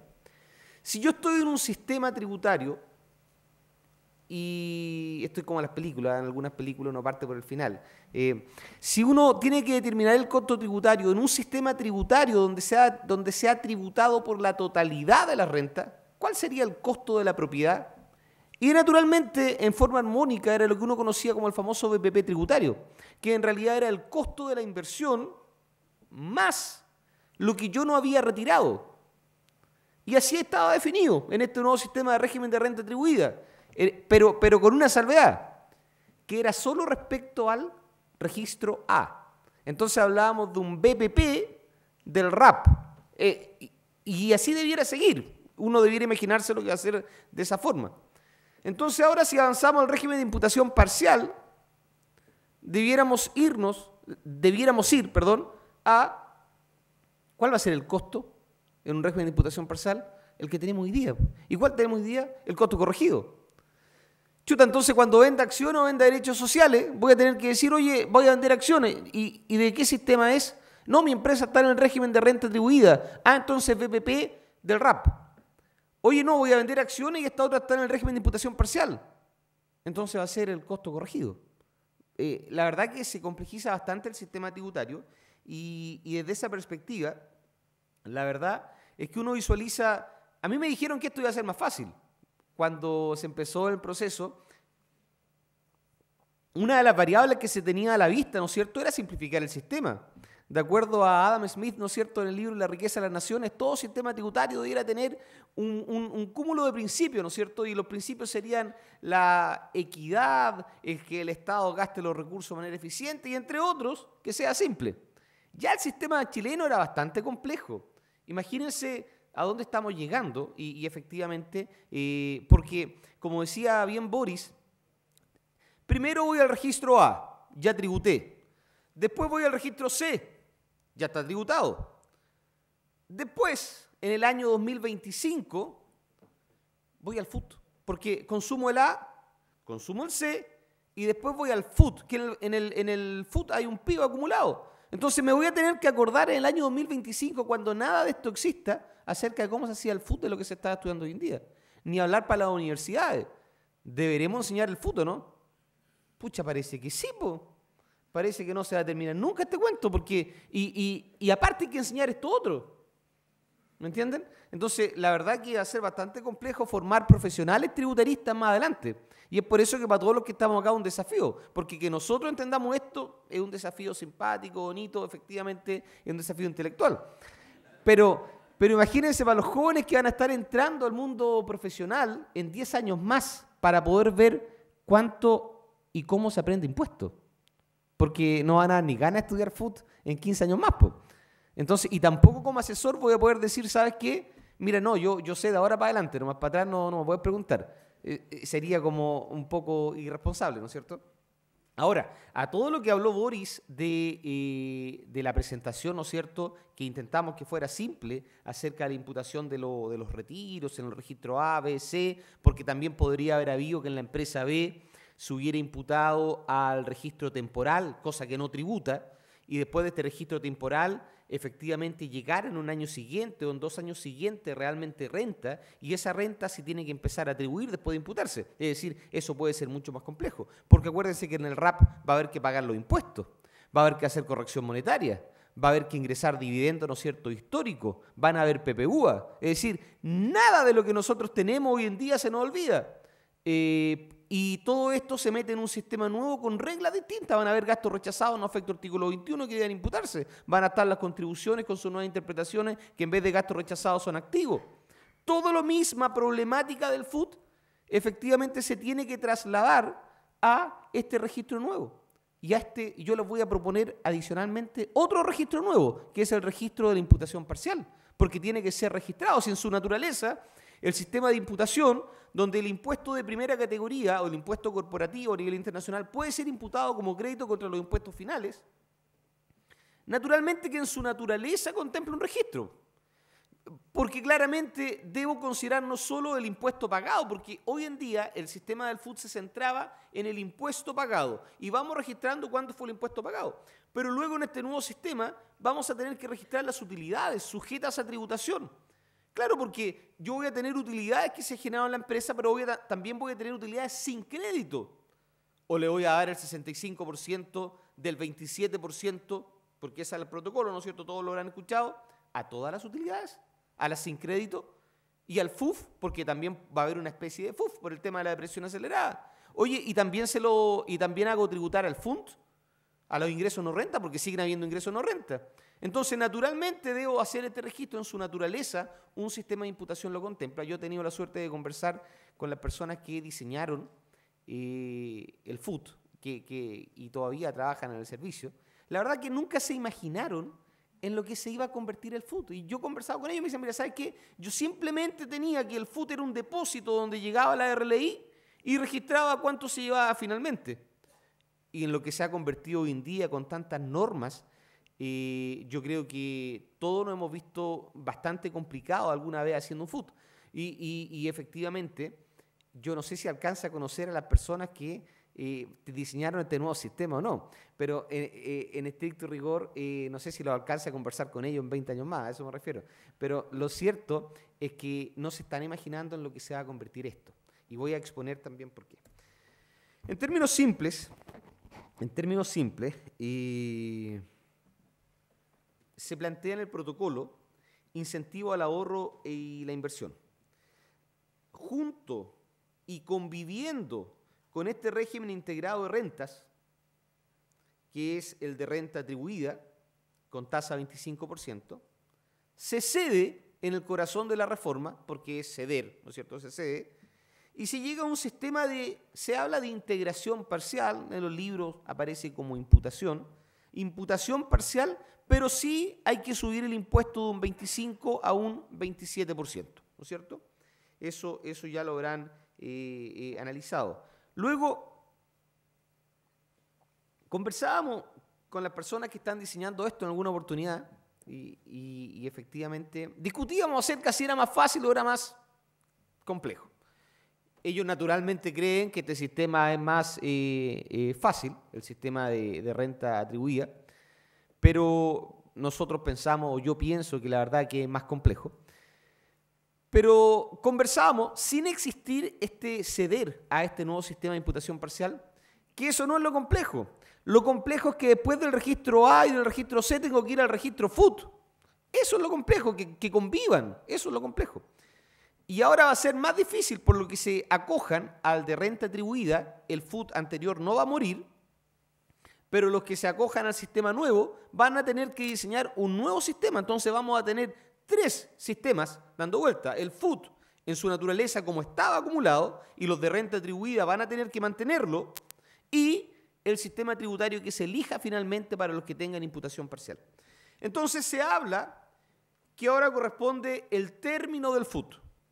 Vamos a analizar, y en mi impresión es que el FUT no termina. Y ya han habido voces que lo empiezan a reconocer dentro del mismo gobierno, ¿no es cierto? Al principio, después de la firma del protocolo, el FUT se eliminó. Después de un par de días, y salió en el Mercurio el fin de semana, claramente el FUT ya se reconoce que no se está eliminando. A pesar de mucho, digamos. Y se determina que va a haber una tributación sobre base percibida en impuestos finales. Es decir, volvemos al sistema que tenemos a contar del año 1984, con un crédito del 65% de la tasa del impuesto de primera categoría vigente en el año que se haga el retiro. Eso es lo que se determina según el protocolo. Al comienzo se tenía la duda porque salieron 2 protocolos, uno el día anterior y decía el impuesto de primera categoría del año. Entonces eso naturalmente obligaba, porque ustedes se imaginarán que el impuesto está en 27, iba a ir subiendo a 28, a 29, 30, y ya en un par de años no vamos a hablar del FUT ni nada, sino que vamos a hablar de un impuesto corporativo con tasa 35% y vamos a estar sin discutir acerca del FUT. Yo creo que esa va a ser la progresión, ¿no es cierto?, de este proceso. Por lo tanto, si iba la cosa progresiva en cuanto a las tasas, claramente había que registrar cuánto se pagó con el 27, cuánto se pagó, y eso sí que era un FUT a toda luz. Entonces, al día siguiente sale el protocolo firmado y dice el 65% del impuesto de primera categoría del año que se retire. ¿No es cierto? Eso cambia bastante las cosas, porque no me obliga a llevar un control del impuesto que se pagó.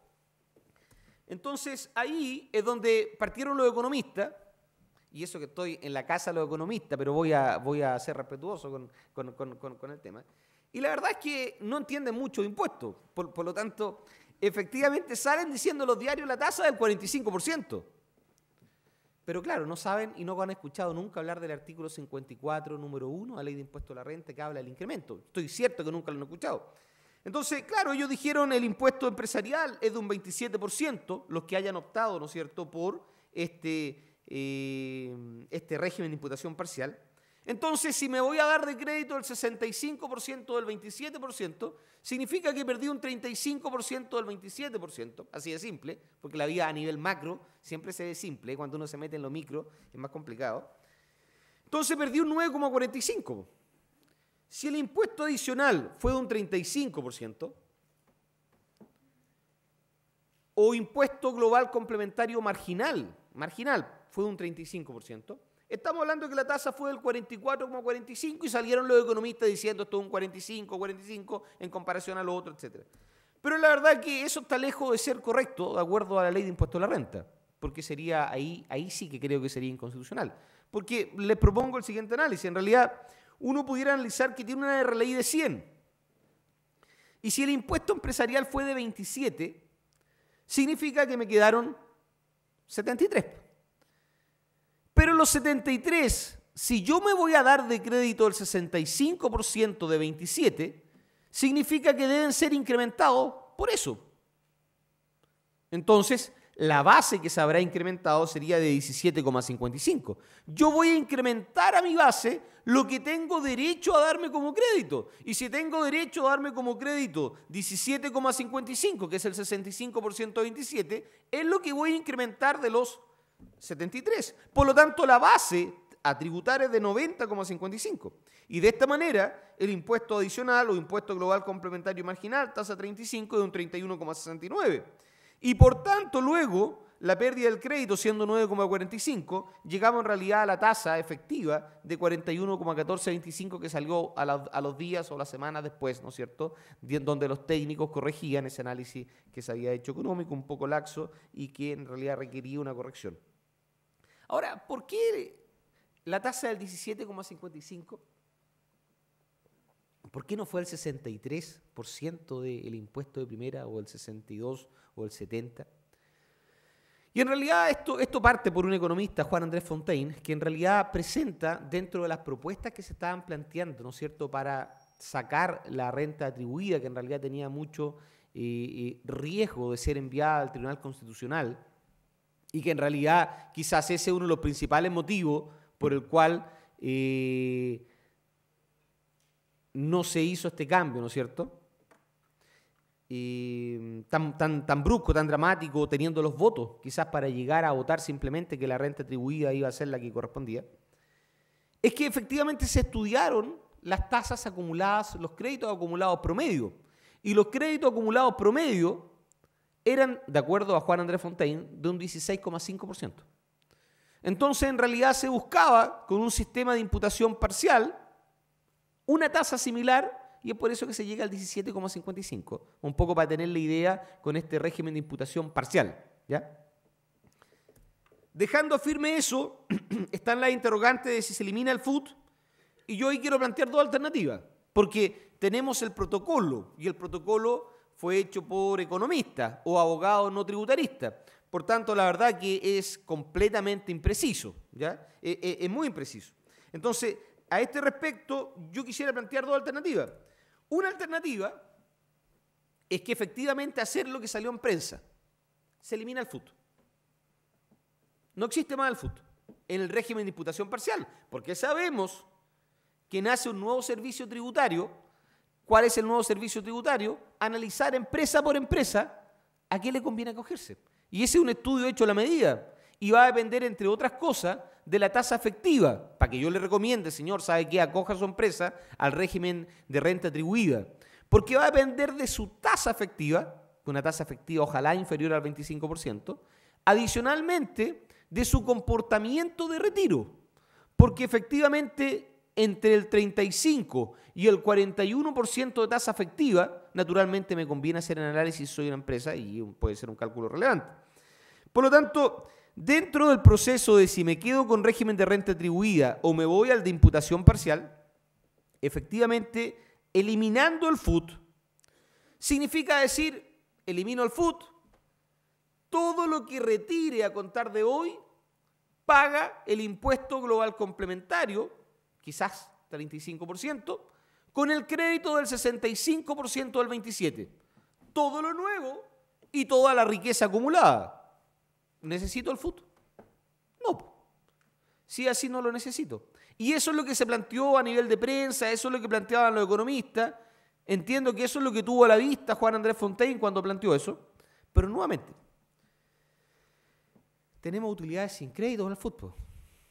¿Les vamos a dar crédito a las utilidades sin crédito? ¿Les vamos a porque yo entiendo que esto es una reforma para recaudar, ¿no es cierto? Es una reforma, ¿no es cierto?, donde se requieren 8.200 millones de dólares. Porque tenemos diferencia por corrección monetaria.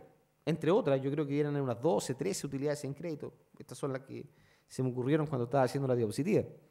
Dividendos distribuidos con cargo de utilidades financieras. Utilidades del año 89. Empresas de zona franca, con utilidades de zona franca. Todas sin crédito. Yo tengo una 14 bis. Ese es un ejemplo. En el cual no pago el impuesto de primera categoría hasta que no lo retiro. ¿No es cierto? Por lo tanto, si convierto hoy en día, si me dicen esto, vamos a optar por la alternativa A, ¿qué haría yo? Convierto mi 14 bis del régimen 14 bis al régimen general, comparo capital final menos capital inicial y se convierte en un FUT sin crédito. Y el gobierno me da crédito del 17,55. Ojalá a nivel personal fuera esa la alternativa, pero yo creo a nivel país que no debiera ser, pues si estamos recaudando. ¿Cómo le damos el crédito a la utilidad sin crédito? Devoluciones de capital que se imputaron a utilidades financieras. Distribuciones de FUF, ingresos por PPU a propio, que van a seguir ocurriendo después en un proceso, ¿cierto? Es decir, hay muchas cosas que me indican que este no es el camino, que el camino que los economistas visualizaron no es el camino, por la mecánica que existe en nuestro sistema tributario. Y luego es que tenemos FUNT. O también me quiere aplicar impuesto global complementario por el FUNT. ¿Nos vamos a olvidar de los ingresos no renta? Entonces no se puede eliminar el fútbol. Entonces, conclusión. Nace el LUT. Es una broma. El libro de utilidades tributarias. Cambiémosle nombre, po. Pintemos las micro blancas y dejan de ser amarillas, ¿no es cierto? Esa otra broma, más mala todavía en día de lluvia. Pero en estricto rigor, yo pensaría que ahora en adelante será necesario un FUT con crédito y un FUT sin crédito, ordenados por año, porque mejor retiro al tiro todas las con crédito y dejo para el último las sin crédito. Entonces, nuevamente, aparte de la corrección monetaria, aparte de los gastos rechazados, aparte de la utilidad ajena, aparte del PPUA, tengo que llevar ordenado por año con crédito y sin crédito. Chuta, pareciera ser que el FUT no se eliminó, po. El FUF, el FUNT, las rentas que vienen del extranjero, que no se han analizado todavía. Porque las rentas que vienen del extranjero, ¿no es cierto? Un dividendo que viene, por ejemplo, de Perú, tiene derecho a un crédito por los impuestos que se pagaron en Perú. Cada vez estamos más globalizados, tenemos 25 convenios, ¿no es cierto?, para dar la doble tributación.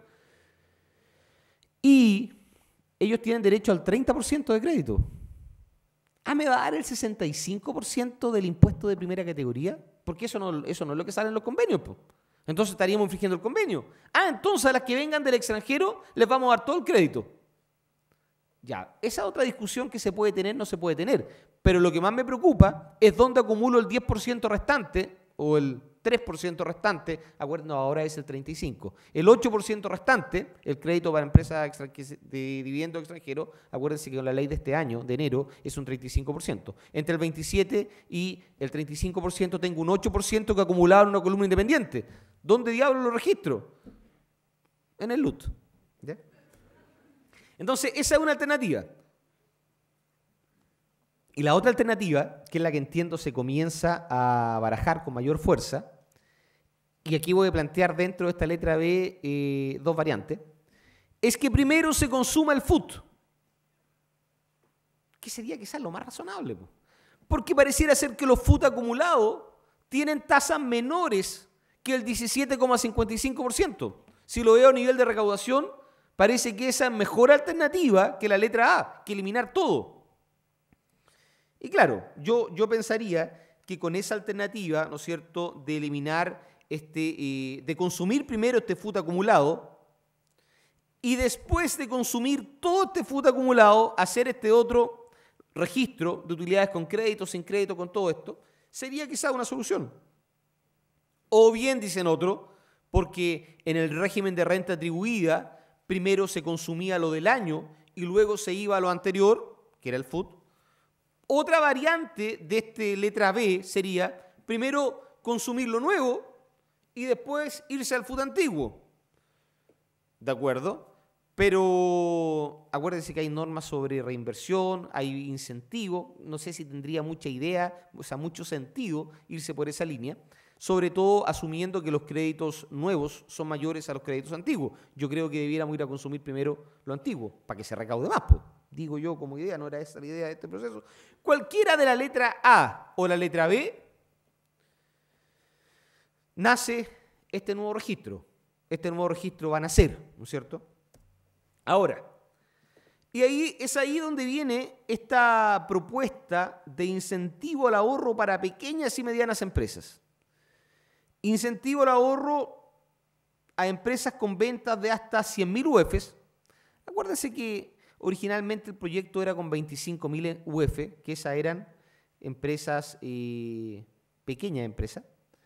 Luego de estas pequeñas empresas se aumentó a 50.000, el protocolo del día 1 salió con 50.000 y luego se aumentó a 100.000. Ahora, y ahí es donde decía Boris, ¿sabes qué? Tenemos dos alternativas, tenemos de beneficios. Uno, para los que están acogidos al régimen de renta atribuida. Si usted deja reinvertido el 20%, si usted deja reinvertido utilidades, tendrá derecho a rebajar de la RLI un 20% de lo que dejó reinvertido con tope de 4.000 UF. ¿Ok? Pero si usted es de régimen de imputación parcial, tendrá derecho a un 50% de utilidades que reinviertan en régimen parcialmente integrado con tope de 4.000.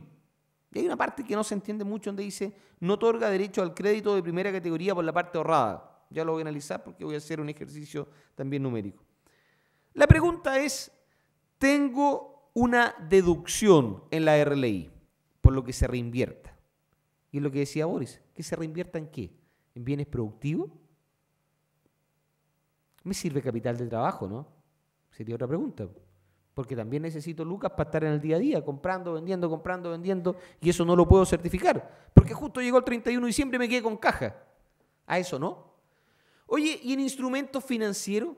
Porque yo he escuchado mucho a los que demonizan el FUT. Yo en realidad, yo partía con una pregunta acá que decía, me llama una periodista y me dice, profesor, ¿dónde está el FUT? Y yo decía, chuta, es difícil la pregunta porque en realidad eso supone que existe un delito. Porque usted ha escuchado que el FUT no está. Y el FUT debiera estar. Porque si alguien dice que el FUT no está y parte de la autoridad dice que el FUT no está, es un reconocimiento que no se ha hecho el trabajo de la fiscalización. El FUT debe estar. Debe estar, pues vaya y fiscalícelo, porque si alguien lo sacó, tiene un delito, porque no ha pagado los impuestos, aplique un 97.4, aplique lo que quiera. Pero efectivamente, yo creo que esa no es la discusión. La discusión es en qué está invertido el FUT. Pareciera ser que en su naturaleza el FUT era una idea que se invirtiera en bienes productivos. Pero si la empresa no lo invierte en bienes productivos, significa que quizás no tenía un proyecto mejor para poder desarrollar. Lógico, ¿no es cierto? No estoy diciendo nada del otro mundo.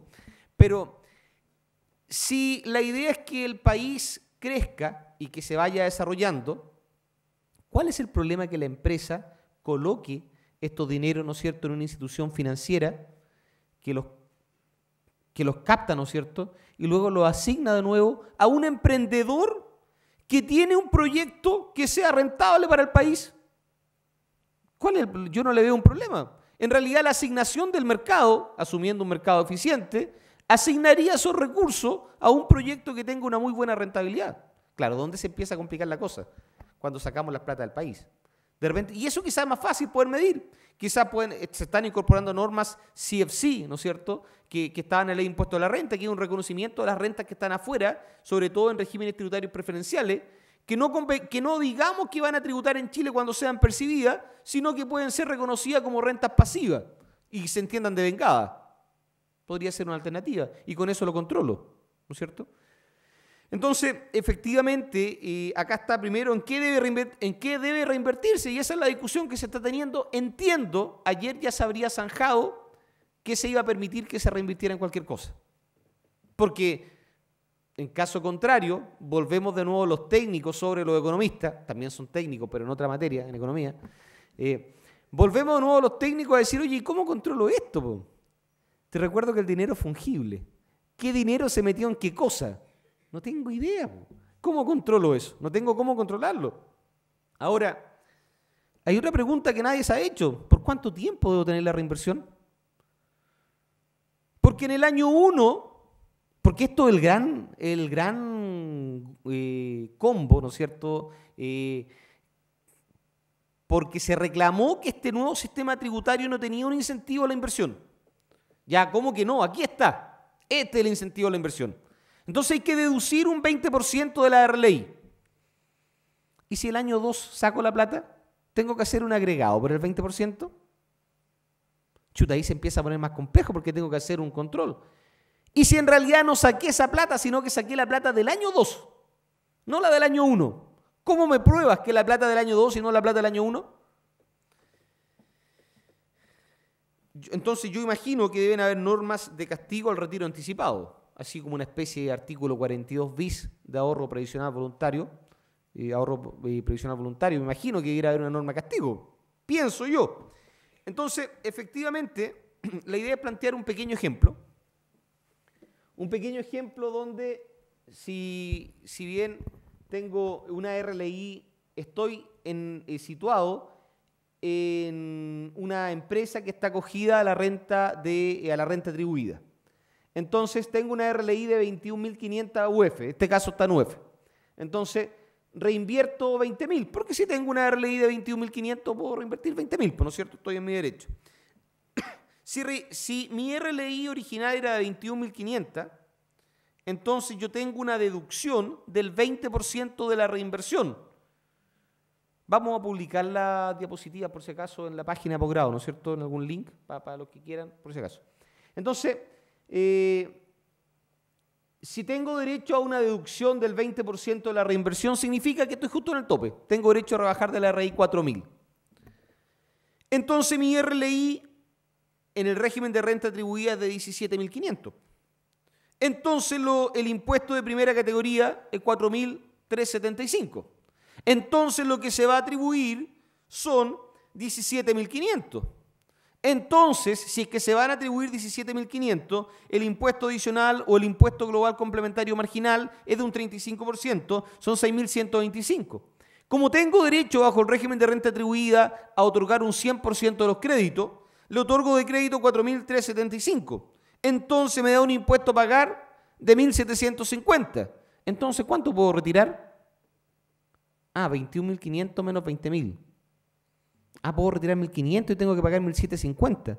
Tengo la sensación que en su diseño está un poquito descuadrado, porque yo debiera en los extremos funcionarme el sistema, porque si tengo para reinvertir debiera haber sido otro tope, donde no me complique, digamos, cuánto es lo que voy a retirar.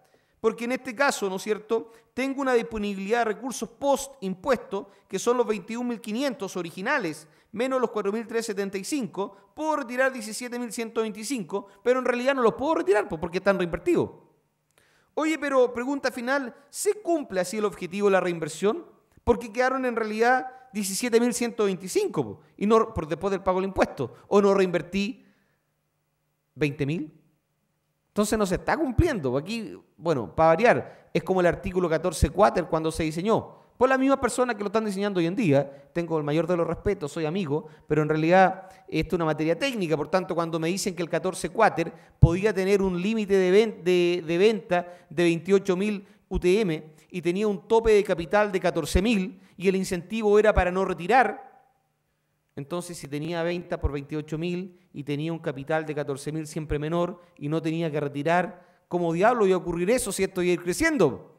Entonces está mal diseñado. Entonces yo pediría, así como me parece inaceptable una ley que se presente y que pase a la Cámara de Diputados, donde tenga errores tan garrafales como lo que decía Bori, de que la RLI considere gastos rechazados no afecto artículo 21 y que deban tributar el 35% en un país que está casi desarrollándose en un par de años, ¿no es cierto?, que pertenecemos a la OCDE y que decimos tener un sistema a la OCDE y vamos a avanzar a la OCDE y se presentan este tipo de leyes, la verdad que me parece bastante poco serio. Bastante poco serio me parece que tengamos problemas con los convenios, porque les prometimos una rebaja a la cláusula Chile, donde no íbamos a afectarlo, ¿no es cierto?, con el artículo 10 de los convenios, y resulta que ahora no se estaría aplicando el convenio. Y me parece más inaceptable que si A participa en B y B participa en A le atribuye renta a B le atribuye renta a le atribuye renta a B, y esto no se acaba nunca, po. Entonces me parece que está mal diseñado, me parece que nos debiéramos poner un poco más serios. Desde esta perspectiva creo, sin lugar a dudas, no, es que eso se va a resolver con una circular. No me parece que se resuelva con una circular, po, porque si estamos haciendo las leyes, debiéramos hacerlas bien, creo yo, sobre cosas tan específicas. Entiendo que las circulares debieran operar sobre cosas bien particulares, ¿no es cierto?, donde efectivamente el legislador no fue capaz de profundizar la idea en la ley. Y entonces el Servicio de Impuesto Interno sacará una circular de 65 hojas. Pero no me parece bien que salga sacando una circular para arreglar la ley, ¿no es cierto?, como ya ha ocurrido en innumerables ocasiones. Otro sistema donde efectivamente estoy acogido a la renta de imputación parcial, y en esta renta de imputación parcial tengo derecho a rebajar el 50% de lo que se reinvierta con tope de 4.000. Ya entonces hagamos el mismo ejercicio, 21.500 UF, ahora reinvierto menos porque es el 50%, me basta con reinvertir 8.000. Entonces, si mi RLI original es de 21.500, entonces tengo derecho a una deducción de 4.000. Entonces, mi RLI ajustada es de 17.500. Pero ahora, como estoy en régimen de imputación parcial, voy a pagar 4.725 porque es el 27%. ¿Cuánto puedo retirar sin afectar el sistema? 21.500, que tenía como RLI original, menos los 8.000. Son 13.500. Llevémoslo a este LUT que yo conversaba. Entonces, control 21.500, menos el pago del impuesto 4.725, son 16.775. Con crédito, 17.500, menos 4.725, tengo 12.775 con crédito, 4.000 sin crédito. Total, 17.775. ¿Existe algún orden de imputación para retirarlo? Primero el con crédito, después el sin crédito. Chuta, debiera salir, ojalá en la ley, po, para que no salga una circular diciéndolo. Si no cuesta nada poner en la ley cuál se va a retirar. Porque tengo la sensación que el Servicio de Impuesto Interno va a decir primero retira el sin crédito. Sería bueno que saliera en la ley. Puedo retirar 13.500, pero después del pago de impuestos solo me quedaron 12.775 que pagaron el impuesto. O en realidad puedo retirar 13.500 menos 8.000, menos los 4.725 del pago de impuestos. En realidad puedo retirar 8.775, parece. Y así dejo los 8.000 en la empresa. Oye, este sistema no es nada simple, po. Sobre todo, y esto supone que es para las pymes. Entonces se complica la cosa, ¿no?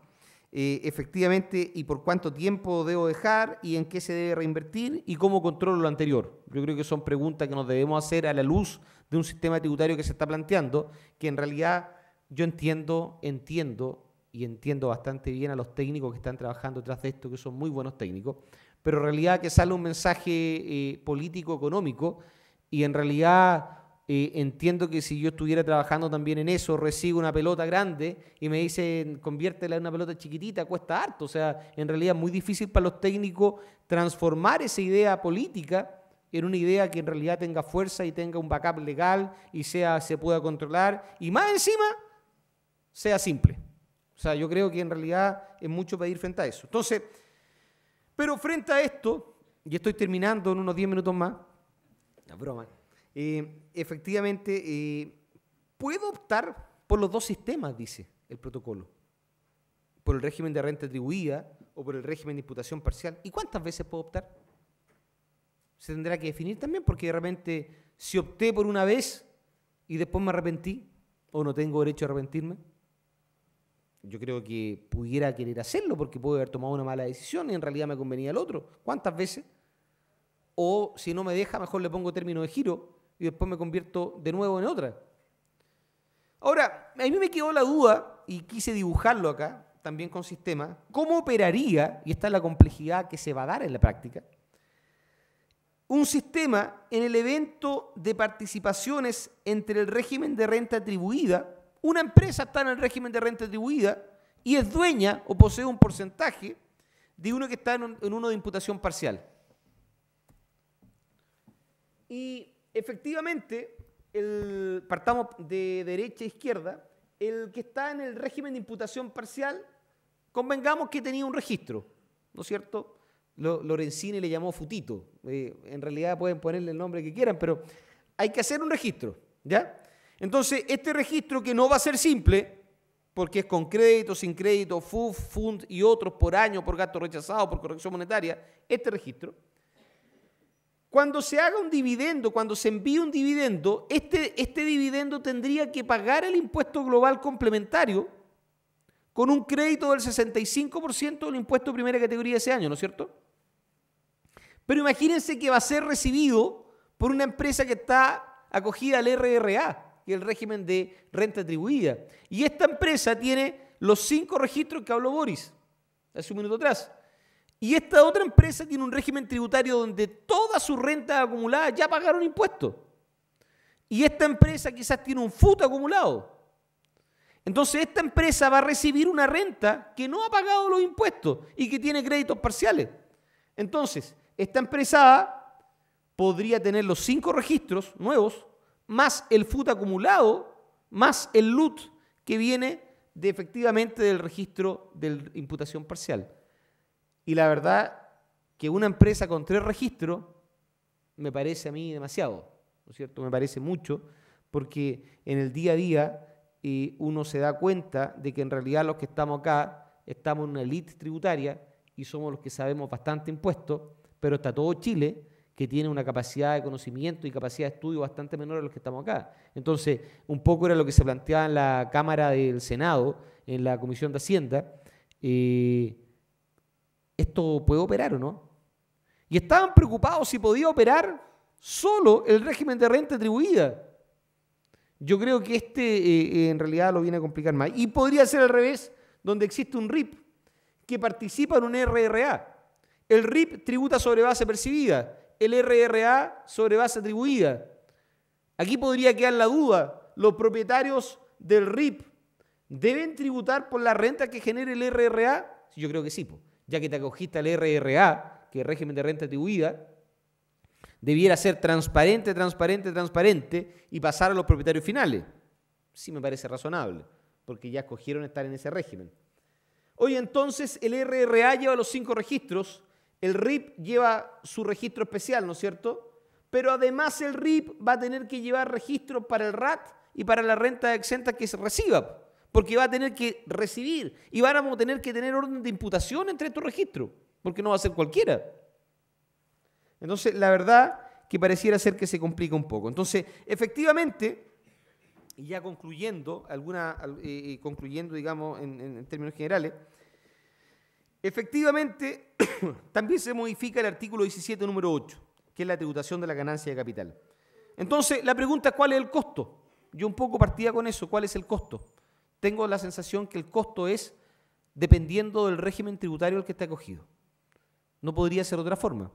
No podría en el RRA, régimen de renta atribuida, desconocerme lo que tengo en la empresa sobre lo que ya pagué impuestos, que es en su naturaleza el régimen antes del año 84. ¿Cómo me voy a desconocer eso? Si en realidad está en la empresa y ya pagué todos los impuestos, por lo tanto forma parte del costo. Entonces yo seguiría hablando que en el RRA, y ya salió en la ley original, en la ley primitiva, que el costo de los derechos sociales o de las acciones sería BPP por el RAP, ¿no es cierto?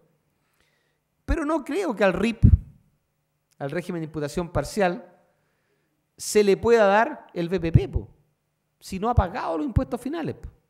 Es como que me dijera que hoy, en el FUT, en el régimen general que tenemos el año 2014, volvamos a los BPP. Si el Servicio de Impuesto Interno hizo todos los intentos, primero con la circular 69 del 2010 y después modificando la ley el 27 de septiembre del 2012, para sacarse el BPP y quedar con costo corregido. Hoy en día tenemos costo corregido, ¿no es cierto? ¿Por qué? Porque no se ha pagado el impuesto final por las utilidades que están en la empresa. Por lo tanto, no puede existir BPP. Por lo tanto, entiendo que en el RIP debiera ser costo corregido. Entonces, dependiendo del tipo de empresa que tengamos, el costo que vamos a aplicar. Ni hablar la fiscalización, porque efectivamente el Servicio de Impuesto Interno tiene un fiscalizador por cada 4.200 contribuyentes.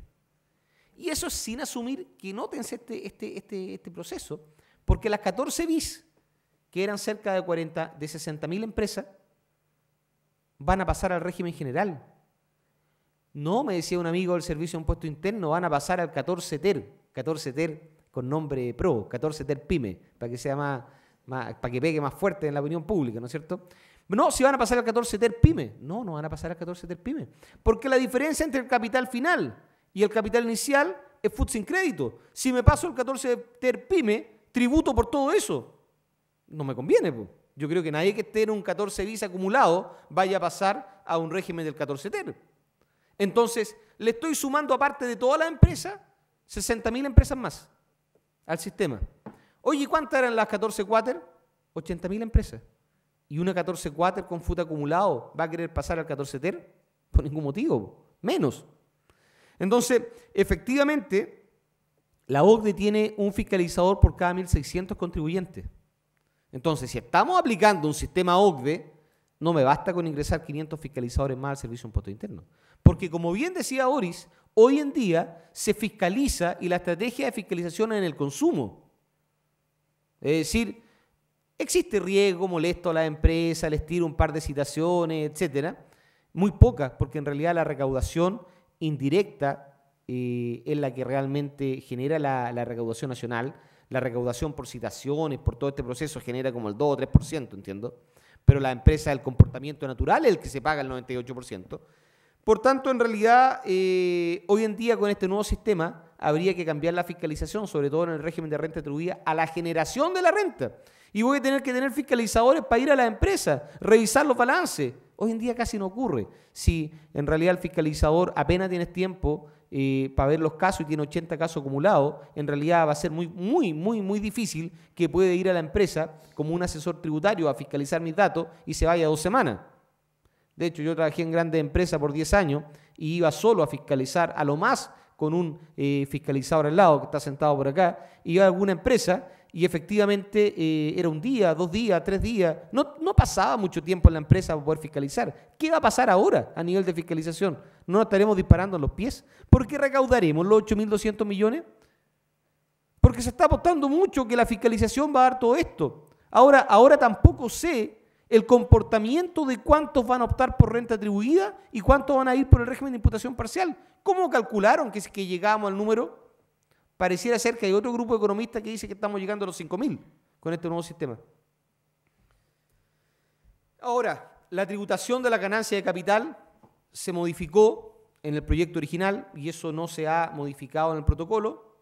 Ya no existe impuesto único de primera categoría, impuesto de primera categoría en carácter de único. Lo que existe ahora es si tributó, si lo tiene antes de un año, es régimen general. Si es después, va a tributar con el promedio, en global complementario, porque era adicional al 35, con el promedio de los últimos 10 años. ¿Para qué hacerlo simple? Se puede hacer complejo, ¿no es cierto? 10 años será fácil ir a estudiar los 10 años para atrás para conseguirme los F29 y ver la tasa más alta en que tuve en ese año, ¿cierto? No es fácil. Ahora, efectivamente, y con esta es la última diapositiva, me llama la atención porque en realidad en el goodwill y el badwill, que es un proceso, ¿no es cierto?, tributario, para los financieros que están acá, efectivamente me estoy refiriendo a lo tributario, lo que se da cuando efectivamente adquiero una sociedad anónima, o en realidad cualquiera, y el valor de adquisición, al compararse con el patrimonio que está llegando de la disolución, de la fusión de la otra, resulta mayor. Esto se podría dar en una fusión impropia o por compra o una fusión propia por incorporación. Entonces este goodwill tributario, que antes ya no le llamaría reforma, sino que simple modificación del 27 de septiembre del 2012, modificación simple, ¿no es cierto?, cuanto mucho en comparación a esto, efectivamente yo diría que antes de eso uno podía prorratear todo este goodwill en el valor de los activos no monetarios y aumentaba, ¿no es cierto?, el valor de los activos no monetarios sin tope. Ahí había ilusión, sin lugar a dudas. Y lo que no, se llevaba un activo amortizable era en 6 años, ¿no es cierto? Entonces, efectivamente tenía toda lógica porque son los años de prescripción. Entonces, cuando el 27 de septiembre del 2012 se cambia la ley, entiendo que participan casi los mismos que la están modificando hoy en día, en cuanto a los técnicos, se determina que como norma antielusiva se va a hacer hasta tope del valor de mercado, ¿no es cierto?, corriente en plaza, perdón, de los activos con la circunstancia que lo acompañen, que es una cosa semántica que podría hacer variar un poquitito, ¿no es cierto?, el valor. Y se determinan, y si es que no tiene activo no monetario, prorratéelo en 10 años. Y en otro seminario que hicimos, en la Universidad de Chile, en el Teatro Universidad de Chile, para la reforma, para la modificación de ese tiempo, yo le pregunté a las personas encargadas de esto, está grabado, ¿por qué eran 10 años? Que me llamaba la atención porque eran 10 años. Entonces, la respuesta es la que es interesante porque me dijeron, mira, estuvimos estudiando otros sistemas tributarios, algunos los tenían por 12, otros por 8, nosotros elegimos 10, pues. Esa es un poco la definición en la cual yo creo, como persona que está muy interesada en el tema tributario y quiere mucho a su país, en realidad que no debiéramos tener, digamos, y en realidad debiéramos tratar de que las normas estuvieran muy apegadas a lo técnico y tuvieran un estudio detrás. O sea, yo no puedo concebir una ley que nos vaya a acompañar por los próximos 30 años que haya sido hecha en 3 semanas, apurado por todo, y que estén pidiendo tiempo para una semana más o quizás para el lunes, para poder terminarla. A mi juicio, no podría ser, porque esto es lo que nos va a acompañar por los próximos 30 años. Entonces, claro, hoy en día en el protocolo se dice, claro, como hemos cedido harto, se cedió en el corazón de la reforma, van a haber algunas normas que se tiendan a contraer un poco más. Y entre ellas se ataca el goodwill. Y se dice que lo que se pueda asignar a los activos hasta su valor corriente en plaza, perfecto que se haga. Pero lo que no se puede asignar a los activos no monetarios, se pierde. O sea, ya no habría un activo intangible que se va a amortizar en 10 años. No, simplemente se pierde. Ojo para los que estén ahí planificando o reorganizando su empresa, porque va a ser algo que hay que tener presente antes de efectuar cualquier proceso de ese tipo. Yo le quiero dar las gracias en nombre de, voy a dejar también a Gonzalo Polanco que diga unas palabras en nombre del Centro de Estudios Tributarios, pero efectivamente le doy las gracias en nombre de la Escuela de Posgrado. Para nosotros, si bien es toda la Escuela de Posgrado, naturalmente yo represento al Magíster en Tributación, somos solo una Escuela de Posgrado, para nosotros es un agrado tenerlo acá, es un agrado contribuir a la discusión tributaria, cada vez una perspectiva más técnica, y nuestro próximo seminario también espera ser incluso, ojalá que vengan todos ustedes, un poco más técnico para que partamos de acá y conversemos de cosas que realmente dejen un poco en el conocimiento tributario, más que en el conocimiento macroeconómico. Muchas gracias, que estén bien.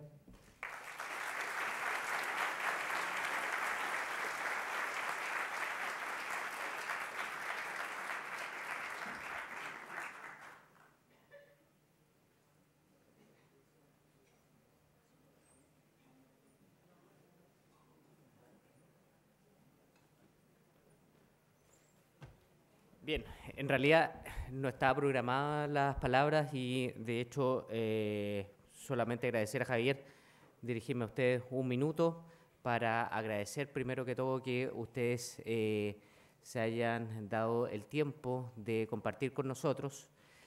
Nosotros permanentemente hemos estado tratando como Centro de Estudios Tributarios y como universidad de promover este tipo de eventos de modo tal que de facilitar el conocimiento de estas materias y de este proyecto que es tremendamente relevante para todas las personas. Solamente para pasar los avisos comerciales, porque eso es una cuestión importante para nosotros o para el centro, decirles primero que todo que nosotros vamos en el futuro a hacer otro tipo de seminarios permanentemente, estamos involucrados en la ayuda a aquellas profesionales que están vinculados con el área. Recordarles, por ejemplo, que el día 8, 9 y 10 se va a hacer un seminario sobre facturación electrónica, porque sabemos que hay personas que trabajan en grandes empresas que tienen que partir a partir de el 1 de noviembre con su sistema, y me imagino que más de alguna duda va a existir. En consecuencia, tenemos a personas, expositores del Servicio de Impuestos Internos que sin lugar a duda pueden ayudarlos a resolver esas dudas. Y decirles finalmente que con mucho orgullo hemos sacado por primera vez el compendio de normas de leyes tributarias del 2014, uno de cuyos autores es el profesor Javier Jaque, a la venta. Normalmente nosotros siempre lo teníamos solamente para uso interno, en esta ocasión lo vamos a tener a la venta. Si ustedes quieren conocerlo, está la editorial que lo está vendiendo ahí. Solamente reiterarles muchas gracias, profesor Jaque, por esta oportunidad que era inesperada, pero siempre bienvenida. Muchas gracias.